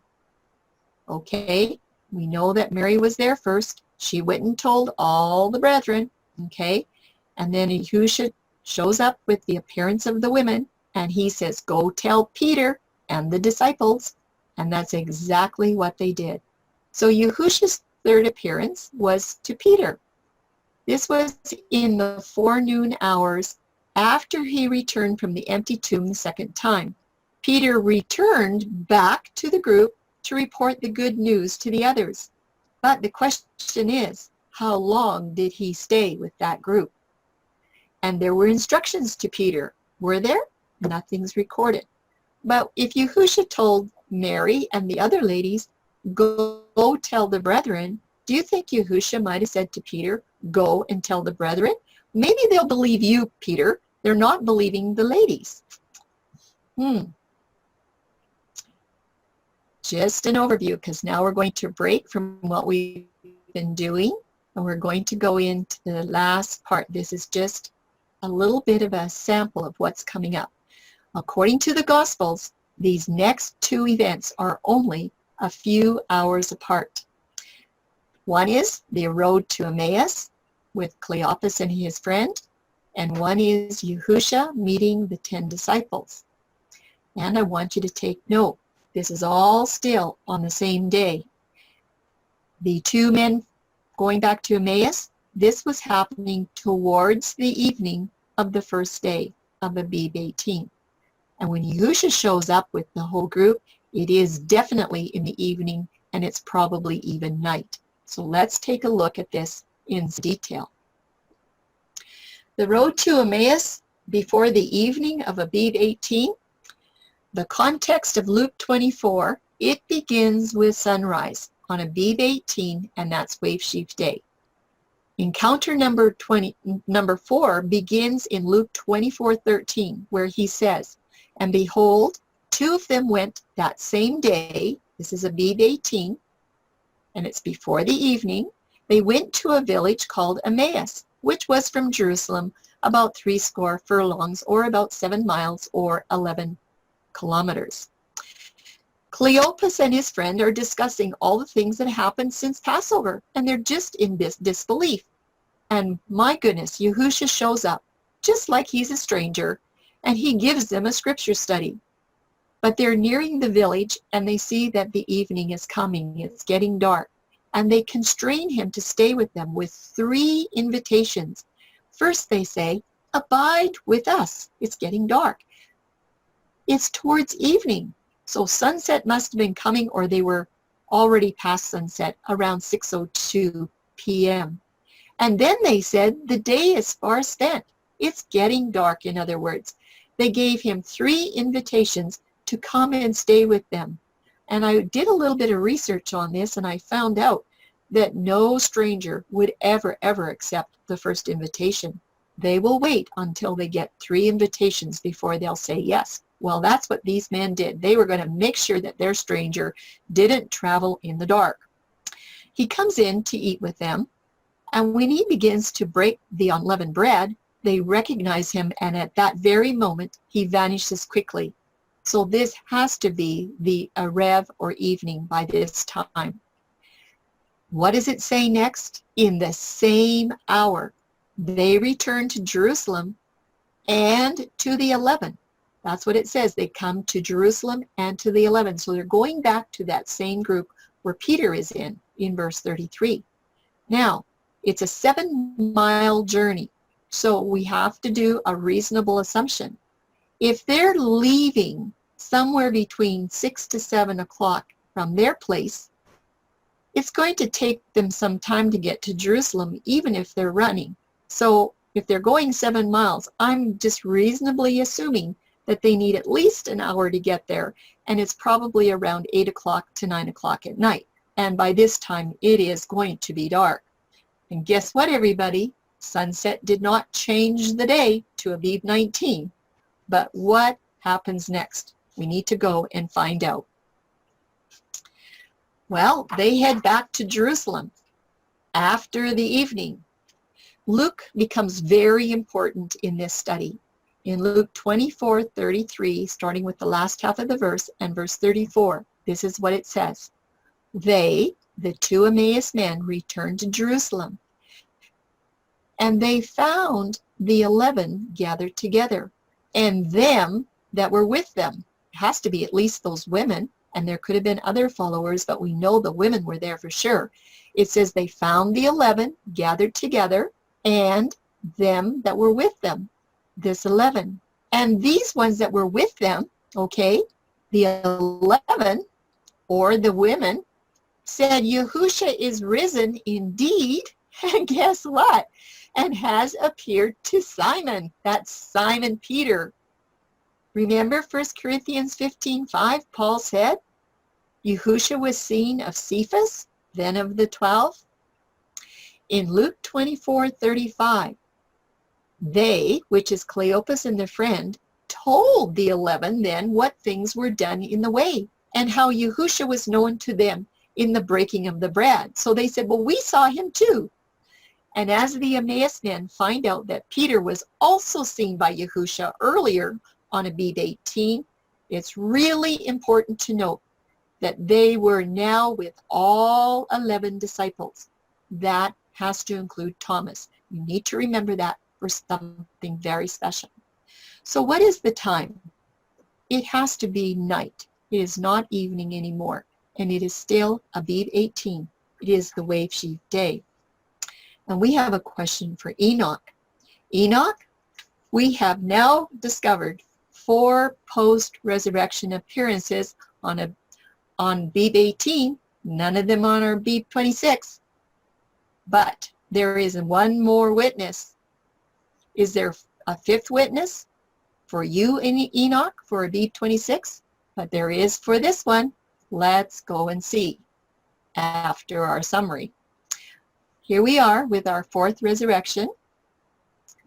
We have Cleopas and their friend. They begin their 7-mile journey. They're the 4th ones that get to see Yahushua. It was a long day in Jerusalem. They would have started out before it was evening. I'm saying somewhere in here, just before, pacing their time so they could get back home before it got to be sunset or got to be dark. I don't think they would have left too late. But anyway, Yahushua shows up. And it's sometime after the sunset that he accepts their invitation and decides to eat with them. Yahushua's 4th appearance was to these 2 men toward the evening as he conversed with them. And then around sunset, when that evening started to draw on, they invited Yahushua to dine with them for the night. And of course, they recognized him as he breaks the bread, and then he disappeared just as fast as he came. So this is all after the sunset. And they pack up, ready to go, right back to Jerusalem. And that's where they discover that Peter also had a visit from Yahushua. Well, we are going to go on to our 5th appearance because Yahushua is going to arrive later that evening with the 11, and it's still the wave sheep. In conclusion, Luke has the most details of the Emmaus account in all of the Gospels. He has about 19 to 20 verses. I think Mark has 2 verses, and if I remember correctly, Matthew and John don't say very much either. But Luke has the most detail. That's why he's very important in this study. In Luke 24, that chapter begins with sunrise on Abib 18. That is 5:20 in the morning. And he continues his testimony clear into the night season. All of these activities go on, and there is no change in the day cycle to Abib 19. So this is really a day start study as well. And then Luke picks up with a little more detail in verse 36. As they, the Emmaus men, thus spoke, Yahushua himself stood in the midst of them, and he said unto them, Peace be unto you. But they were terrified and affrighted, and supposed that they had seen a spirit.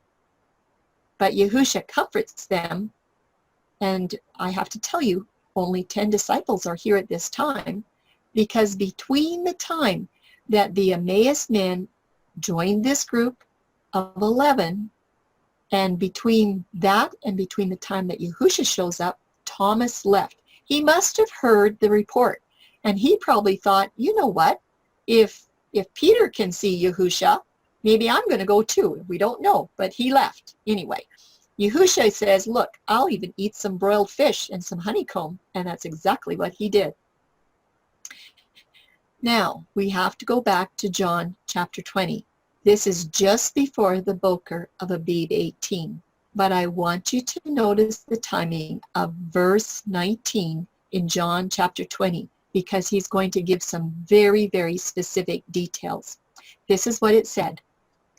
Then, the same day at evening, being the first of the week, this is Abib 18 wave sheet, when the doors were shut, where the disciples were assembled for fear of the Jews, came Yahusha, and he stood in the midst of them.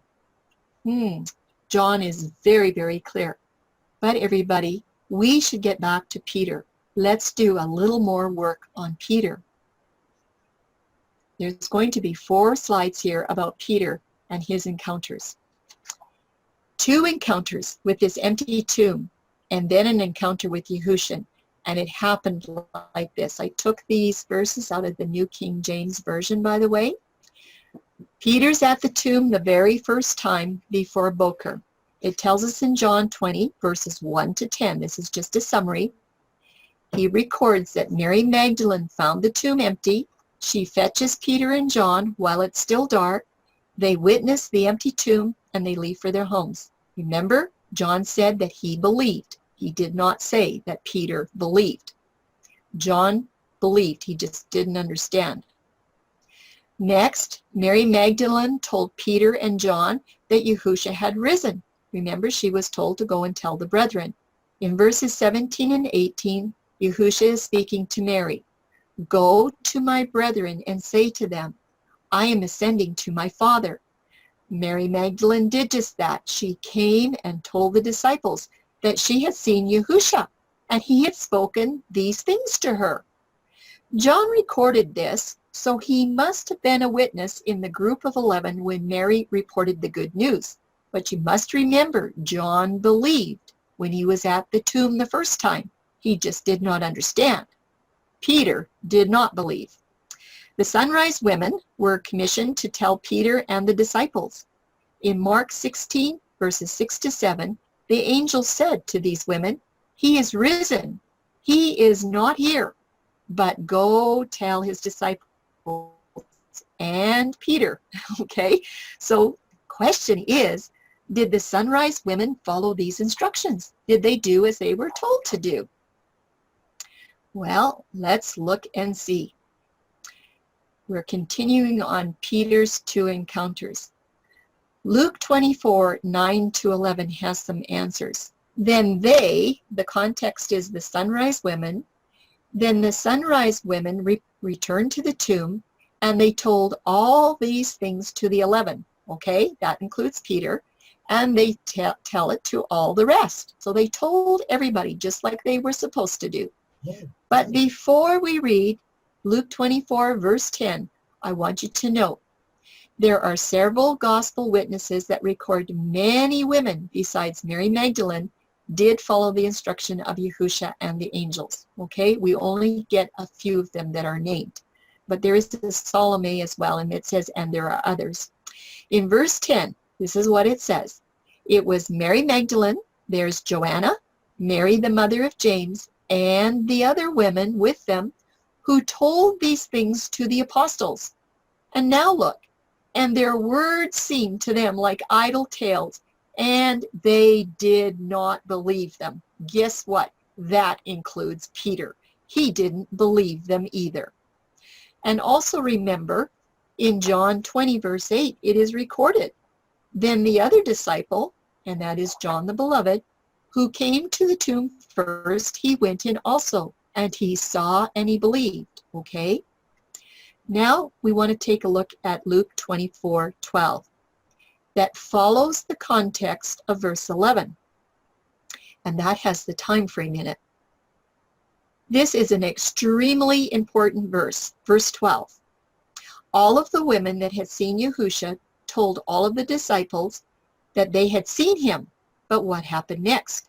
Remember, the disciples did not believe them, and that includes Peter. So the very next thing we're going to find out is that Peter arrives at the tomb the second time. And this is now likely during the morning hours, way after sunrise, okay? Because the women were at the tomb at sunrise. So he went, he heard these reports and these witnesses of the emerald women. And he's going to go and find out. He's going to go back and check things out. And I say the plot thickens. Luke 24:12 is a very important verse. This is what will pull everything together. It reads, "But Peter arose, and he ran to the tomb." This is again. "And stooping down, he saw the linen clothes lying by themselves, and he departed, marveling to himself at what had happened." Did Peter believe the second time? Maybe, maybe not. But between Luke 24:12 to verse 32, Luke is going to give many details on the Emmaus Road experience when Yahushua appears to Cleopas and his friend. We're not going to go through that part right now. But the question is, what happened way back there in Jerusalem on that day while Cleopas and his friend were in transit back and forth? And the answer is found in Luke 24:33. It has to do with Peter, and it is another very important verse. But we need to look at verse 32 for context. It's a conversation of the Emmaus men just before leaving home. This is what they said. "Did not our heart burn within us while he talked with us on the road? And while he opened the scriptures to us? Like we knew something was up." Let's get a conclusion to these two encounters with Peter, because this is Peter's second visit to the tomb. Verse 33, the verse that you've been waiting for in Luke 24. "So they," this is the Emmaus men, "rose up that very hour." This is in the Arev, going on to Lael night. "They rose up and they returned to Jerusalem because the night was drawing on, and they found the 11, that includes Peter, and those who were with them gathered together." Well, who would that be? We know for sure it was Mary Magdalene and the sunrise women. We know that they were there. And then it says in verse 34, saying, well, who said this? I think it was the women that were saying this. "Yahushua is risen indeed and has appeared to Simon Peter." Oh my goodness. That's the first witness that Yahushua met Peter. Is there a second witness? Yes, there is. Because Paul tells us in 1 Corinthians 15, we already had this, that when Yahushua was buried on the 14th, and then he rose again on the third day, that was Sabbath the 17th, that was according to the scriptures, and then in verse 5, it says, "And Yahushua was seen by Cephas." That's Peter. That was on Abib 18, on Wave Sheaf Day. And then he was seen by the 12. Now that we know Yahushua's third appearance was really to Peter after the women and before the Emmaus men, would this be a challenge for Enoch? Just what do you think about that? We for sure now know that Peter saw Yahushua. Well, let's get back to the summary chart. We have a lot of activity going on these charts. So let's look at this fifth witness. We're coming back. We have Cleopas and his friend. You know that they made their way back to Emmaus, probably in the afternoon, probably timed their walk so they'd get home before it got dark. And Yahushua shows up, and they offer him to come in and dine for the night. And of course, they find out real quick that he has to be the Messiah because he disappeared as fast as he came. And they go running back. They go running back to Jerusalem, and they probably didn't get there until it was dark. Our sunset was at 6:02 p.m., and off they go. Probably didn't get there till about 8. So it is definitely dark by this time. And this is where Yahushua shows up with the group of disciples, as well as the others that same night of Wave Sheaf Day. However, remember I told you that Thomas had left before Yahusha arrived. He wasn't there. But Enoch, this is 5 witnesses up to and within the night of Abib 18. What do you think about that?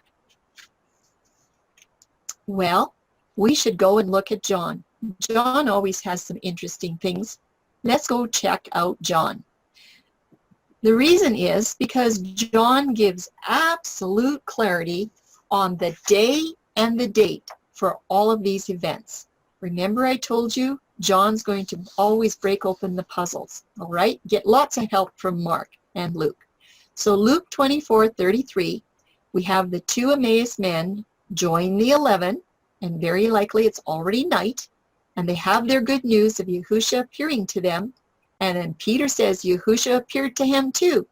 And then next, something really important happens before you read John 20, verse 24. What is it? And how will John fill in the details for absolute clarity yet again? But we have a question. What does this have to do with Enoch's Abib 26 wave sheaf? What do you think? There is clarity from John in 20 verse 24. This is what he says. But Thomas, one of the 12, called Didymus, was not with them when Yahusha came. And now I'd like you to note the very next verse, verse 25.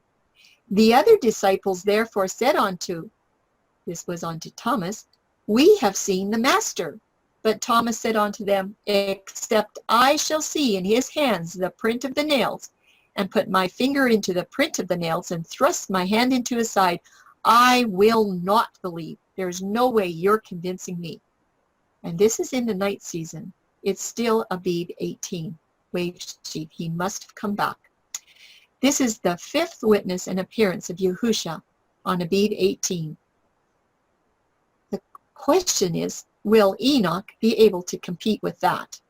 5 witnesses. Well, let's take a look. Here we go. John's going to break it open in verse 26.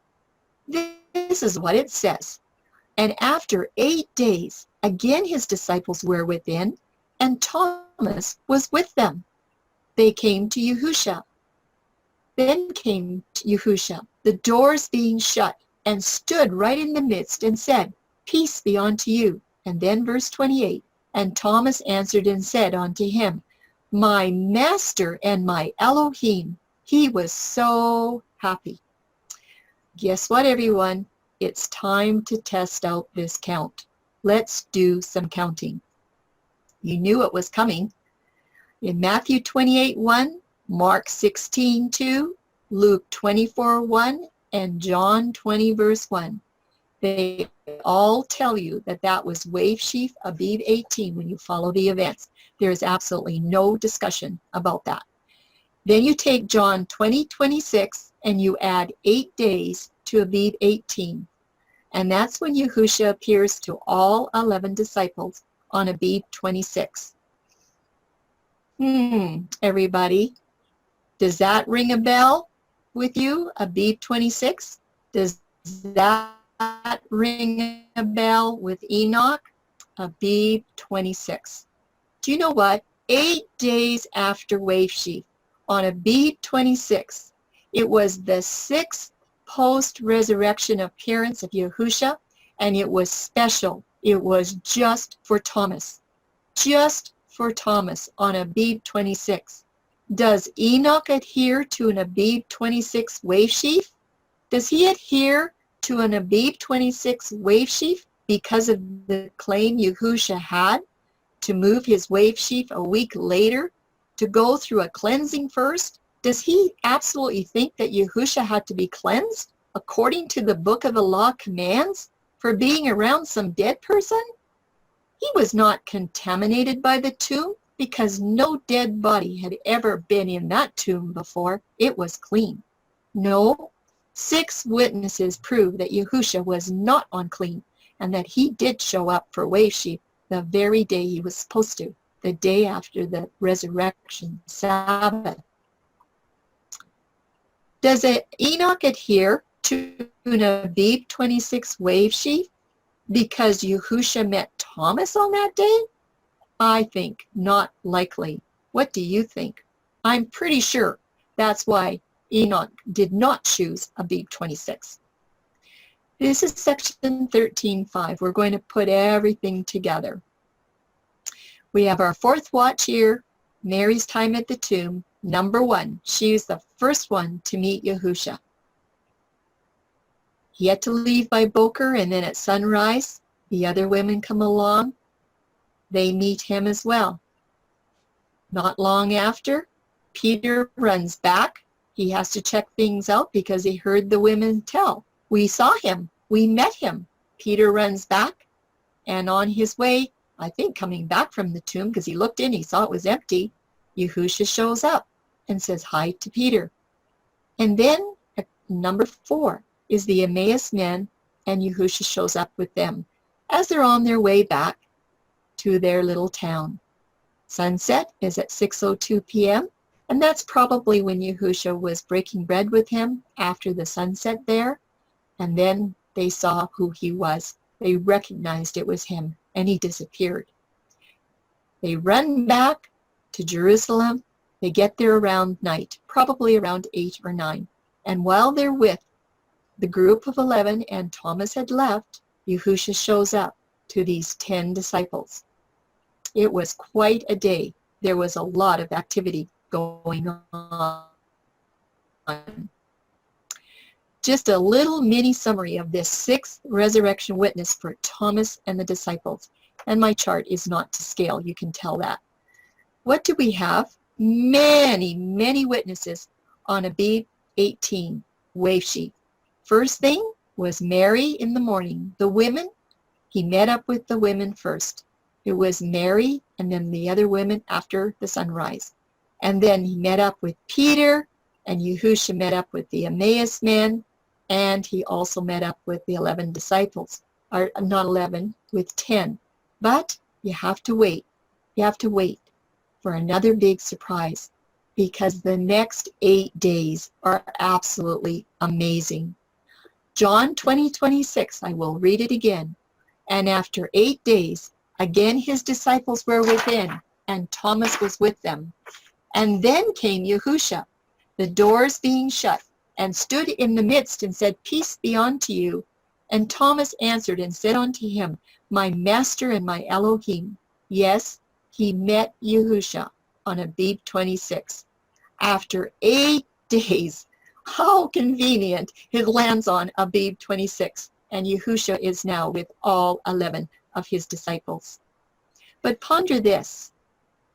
There was something very special that happened on Abib 26, but Enoch's wave sheaf date had nothing to do with it. No, it sure didn't. Everyone, don't you think it's time for a break? Where is the study going? Why don't we just take a look? We're starting to wind down. There have been 5 strong witnesses to the divine appearances of Yahusha on Abib 18th for the wave sheaf statute. 5 strong witnesses to start out with. Only Thomas is brought into the equation on the date of Abib 26. But it was another appearance. So why does Enoch insist that wave sheaf has to be on Abib 26, which doesn't appear to have anything to do with having to wait 7 days to be cleansed?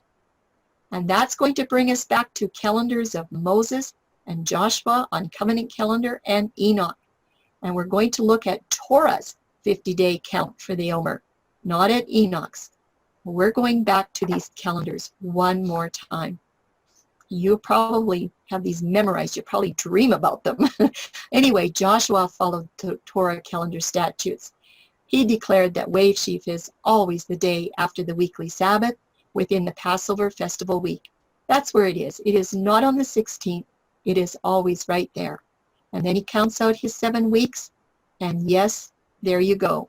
There was week 7 completed, and the 50th day would be on the 4th date of the 3rd month in Joshua's calendar year. That's a review of what happened on Joshua's calendar. We know that wave sheaf is never ever to be married to Abib 16. It falls on Abib 16 about once every 6 or 7 years.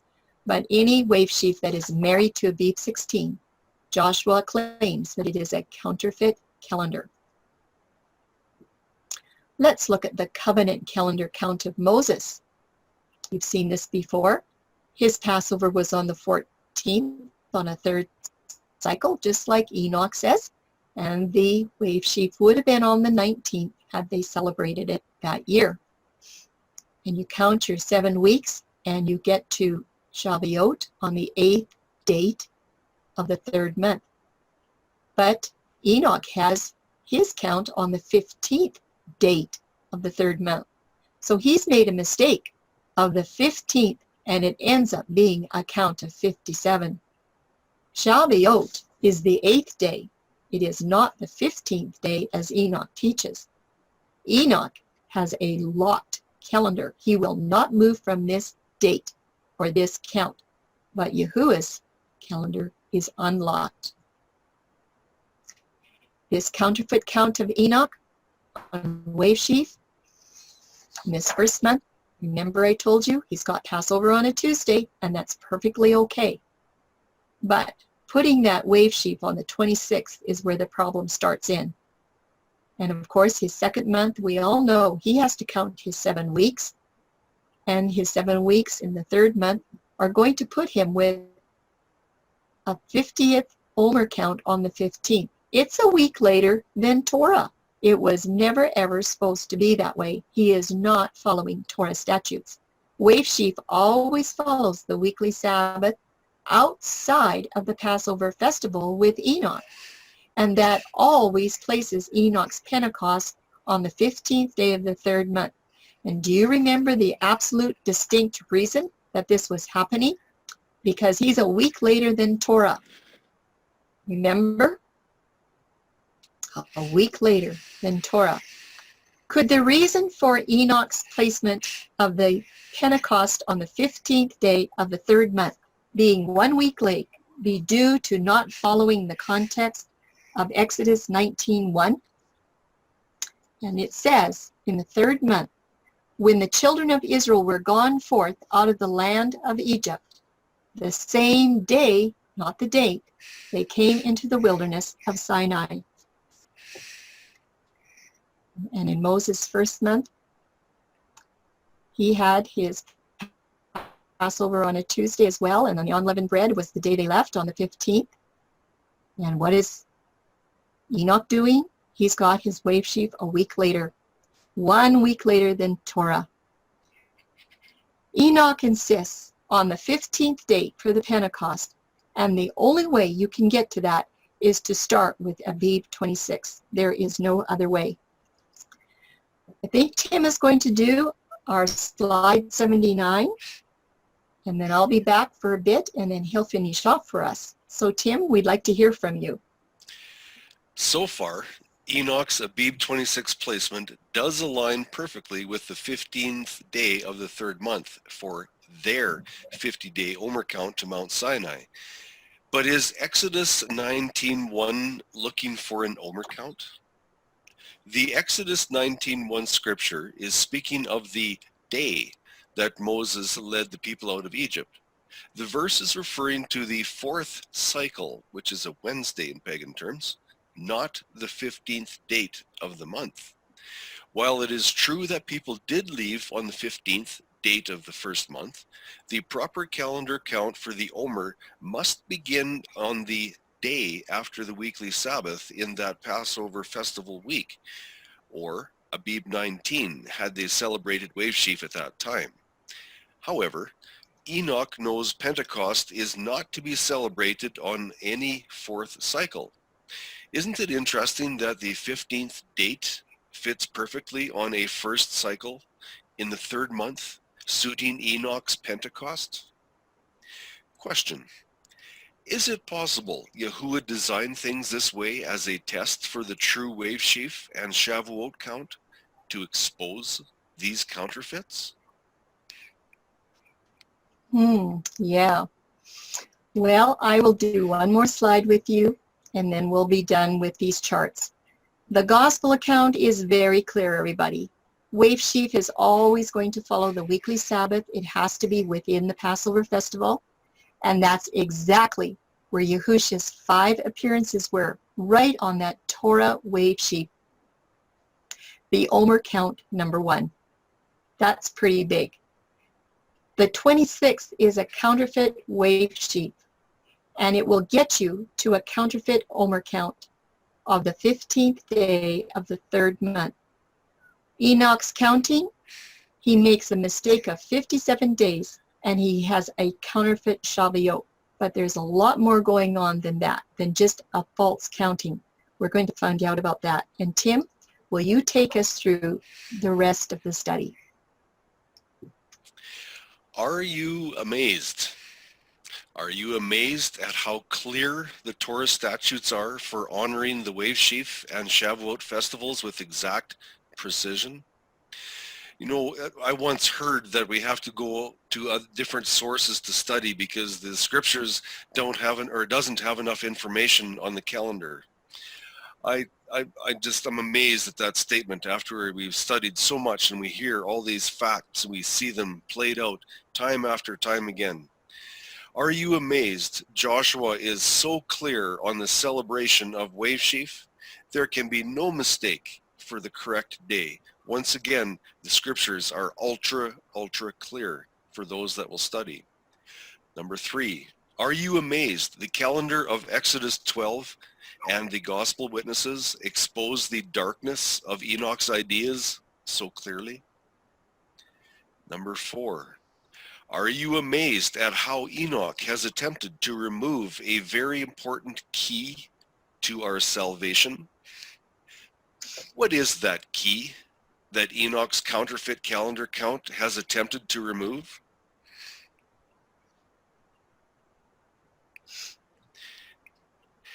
Here's a serious reminder about Enoch. Enoch's 1-week delay of wave sheaf removed the very essence and substance for the antitype event of man's salvation. If wave sheaf timing is misplaced in any way, the etzem, which is our understanding of the essence and substance, stands without statute. What is the etzem? The etzem is the bone structure that houses the fundamental basis of our salvation. That is, in actuality, that is Yahushua himself, the first fruit, who is the etzem, the bone structure, the basis of our salvation. If this is misplaced by a different date instead of a day, there goes the Moedim celebration and your salvation. It is gone. Because if there's a false moed, then there is a false observation. The worship battle still rages. Isaiah 14:13-14. For you have said in your heart, let me go up to the heavens. Let me raise my throne above the stars of El, and let me sit on the mount of appointment in the sides of the north. And let me go up above the heights of the clouds. Let me be like the Most High. And what is those words highlighted in yellow? Mount of appointment. That is the cyclical Moedim of Yahuwah. Ha-Satan has declared that he is going to control the Moedim of Yahuwah. Right from the beginning, it has been Ha-Satan's intent to control Yahusha's Moedim.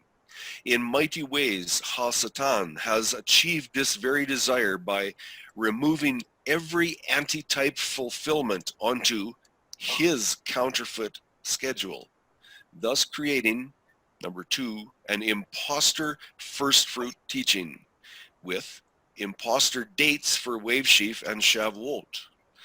And number 4, an imposter Messiah, and ultimately an imposter false message of salvation. Why?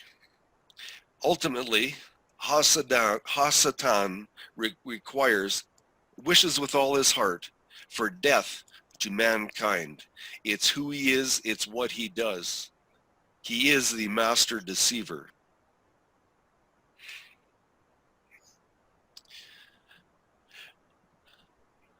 Locked falsehoods of the locked calendar.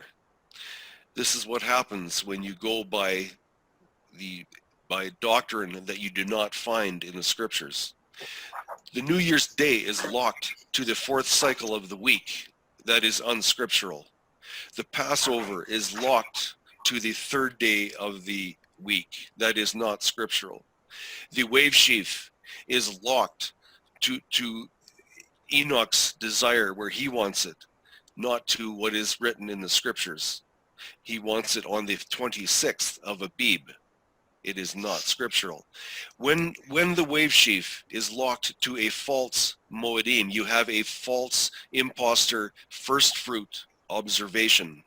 And if somebody observes first fruits on this false impostor schedule, it will be a false Mashiach also. Then there is the Shavuot that is removed from the scriptural timing and moved 1 week later. Which Ruach was at that Shavuot? Was it the Ruach of Yahuwah? Or is it another Ruach, the Ruach of deception on the impostor Shavuot? And what about the 364 cycle year count? The one that has no basis, no foundation, and is not recognized in the scripture. What is going to happen to that count when the year count goes back to 360? Where will Enoch be when it's 360-day year so that prophecy can be fulfilled? Enoch, a son of Ha-Satan. Can the conflict between good and evil, between Yahusha and Satan, between truth and error be seen? Has the scripture revealed this to you? I certainly hope so. Enoch misses out. Enoch misses out on the typology for bone of our bone and flesh of our flesh, the very essence and substance of our salvation. These Dead Sea Scrolls are a week late for Wave Sheaf and Shavuot. Yahuwah's perfect plan through his Moedim. The tabernacle of old was full of image, shadow, and picture. But Yahusha is full of substance. He is not the picture. Yahusha is the reality. He is not the shadow. Yahusha is the substance. He is the creator overall, yet he is a man, bone of our bone and flesh of our flesh, the very essence and substance of the Godhead and manhood. This is why the Wave Sheaf Festival is so important. It has everything to do with essence and substance, of which Enoch has tampered with greatly. Would this also include every calendar that marries Wave Sheaf to Abib 16? I venture to say absolutely it would include that. I certainly hope this has been understood and accepted, and I hope that those people that do not understand it fully will go back through it and study this, because the detail that is in this study is absolutely astounding. Here are some future studies still to be addressed. Enoch's attempt to use a 50-day Omer count from an incorrect Torah Wave Sheaf date to arrive at the 15th day of the third month for their Shavuot will have more challenges to face in the following studies. A thorough investigation on the red heifer may provide interesting answers.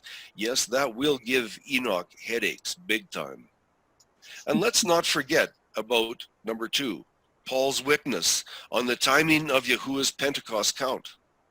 Was his count on Enoch's locked calendar, or was his count on Yahuwah's unlocked calendar? Paul has some incredible material for us to examine on that. Every witness must be checked for comparison and consideration.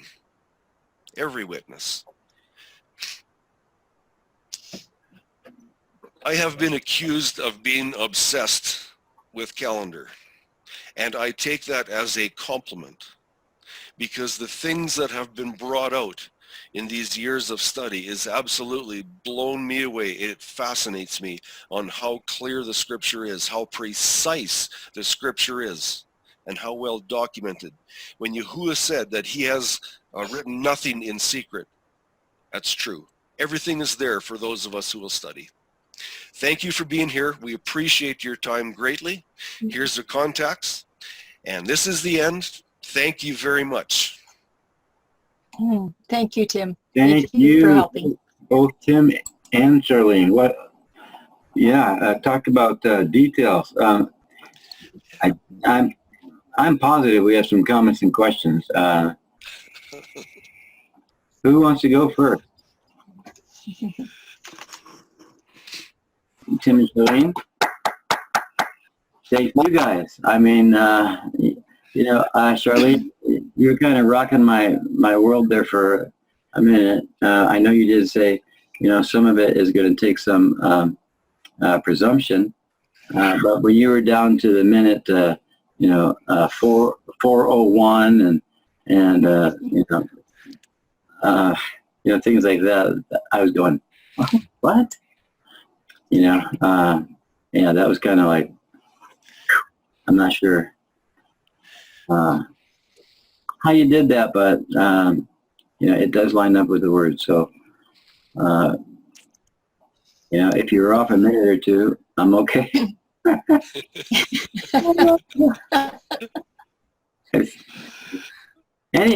Okay. Anyway, there's got to be some questions for sure, or some comments at the very least.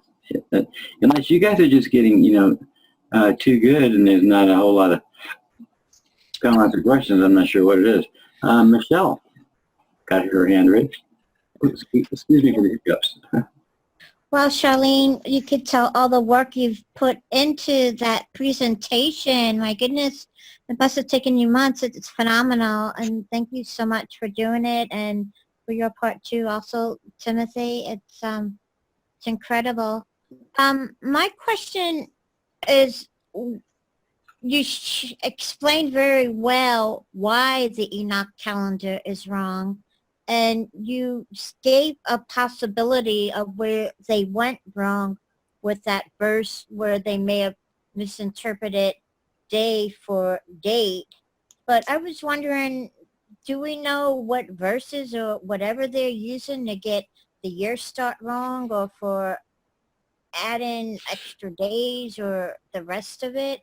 Or is what they're, in other words, they have their reasons for coming up with that calendar, and I think they have other reasons besides that verse 19-1, I forgot what book. Is their reasoning coming from that Dead Sea Scroll Enoch book, or is there other things in the scriptures that support what they're doing? Because when we want to present to them why they're wrong, I mean, we can show why it doesn't work, but it might help to know, well, what was their reasoning, and address it that way. So do we know their reasoning other than that one verse? Excellent question. Could it be tradition? That might be part of it. Anybody want to try to answer that? They have to start on the middle of the week. That's the only day that their fixed calendar can accomplish all the dates that they want to have fixed. Any other day doesn't work. Mainly to get their Passover. Well, they say Passover's on a third of the week too, but it's an extremely complex system that they have designed, and the only way that it can work is if they start their week or start on the Wednesday. That's the only way it works. Yeah, and part of that right there could be simply because of a mistranslation or understanding of the word on the fourth day he made instead of on the fourth day he bara. Because I have heard that, well, you know, he didn't make the sun and the moon till the fourth day. So, you know, we start counting on the fourth day. But I didn't see backpedaling in the narrative in Genesis when he said, let there be light, day one, let there be, you know, separate the waters, day two, call the seed forth, is already there, day three, and then, you know, day four, and then he didn't go start at day one again. You know, he kept going, he kept counting. You know, that in itself should give him evidence that there's something doesn't work without. But the other thing is what happens on that first week if it's not complete? If there's a few days missing on that first week, can it be a Shana year? Can Adam have lived 930 Shana years? No, he couldn't have, because if there's days missing in that first week, then the first year could not duplicate upon itself in mirror-like fashion. So that the very fact that it starts on the fourth day of the week eliminates any possibility of Enoch agreeing with the Shana year, which is used over 800 times in the Tanakh, which is recorded with every patriarch in the Tanakh living in Shana years. So Enoch is not even close. It's totally out of the scripture. It's out of context. good, very, very, very good. Does that help, Michelle? Not really, huh? You know, I think. Yes, it does. I unmute my mic to answer. Oh, okay. Thank you. Yeah. Yes. Yeah, I And think one of the, excellent job. I mean, what a phenomenal presentation. Thank you for doing it. one of the best ways to reach people, and I think Charlene had it in her, I don't know, maybe the third slide, you know, about the truth. You know, if we focus on the gem, if we focus on what is right, when they see the counterfeit, it just doesn't line up. I mean, it can't line up. Now, Covenant Calendar Club takes it to another level. Not only do they, you know, focus on the gem, on the real, you know, deal of 360 days and being part of the restoration of that under the order of Melchizedek, but they also take it to another level to answer those questions. Some might have friends and neighbors who are on the Enoch. When I say friends and neighbors, I mean, you know, depending on their background and where they come from. And there might be others that never even heard of the Enoch calendar and didn't even know that there was such a thing. They might be a little on the confused side, but as long as we're walking our walk, we're going to come across some crazy stuff. But anyone else? Thank you. That was a really good question, Michelle. I see two hands raised. Let me see. Okay, it was Charlene and then Linda. What I have found in working with Enoch people, and it hasn't been too many, but they don't have answers from the scriptures. You know, like Michelle, your question is really good, but they don't use the scriptures. They just use Enoch says it's this way.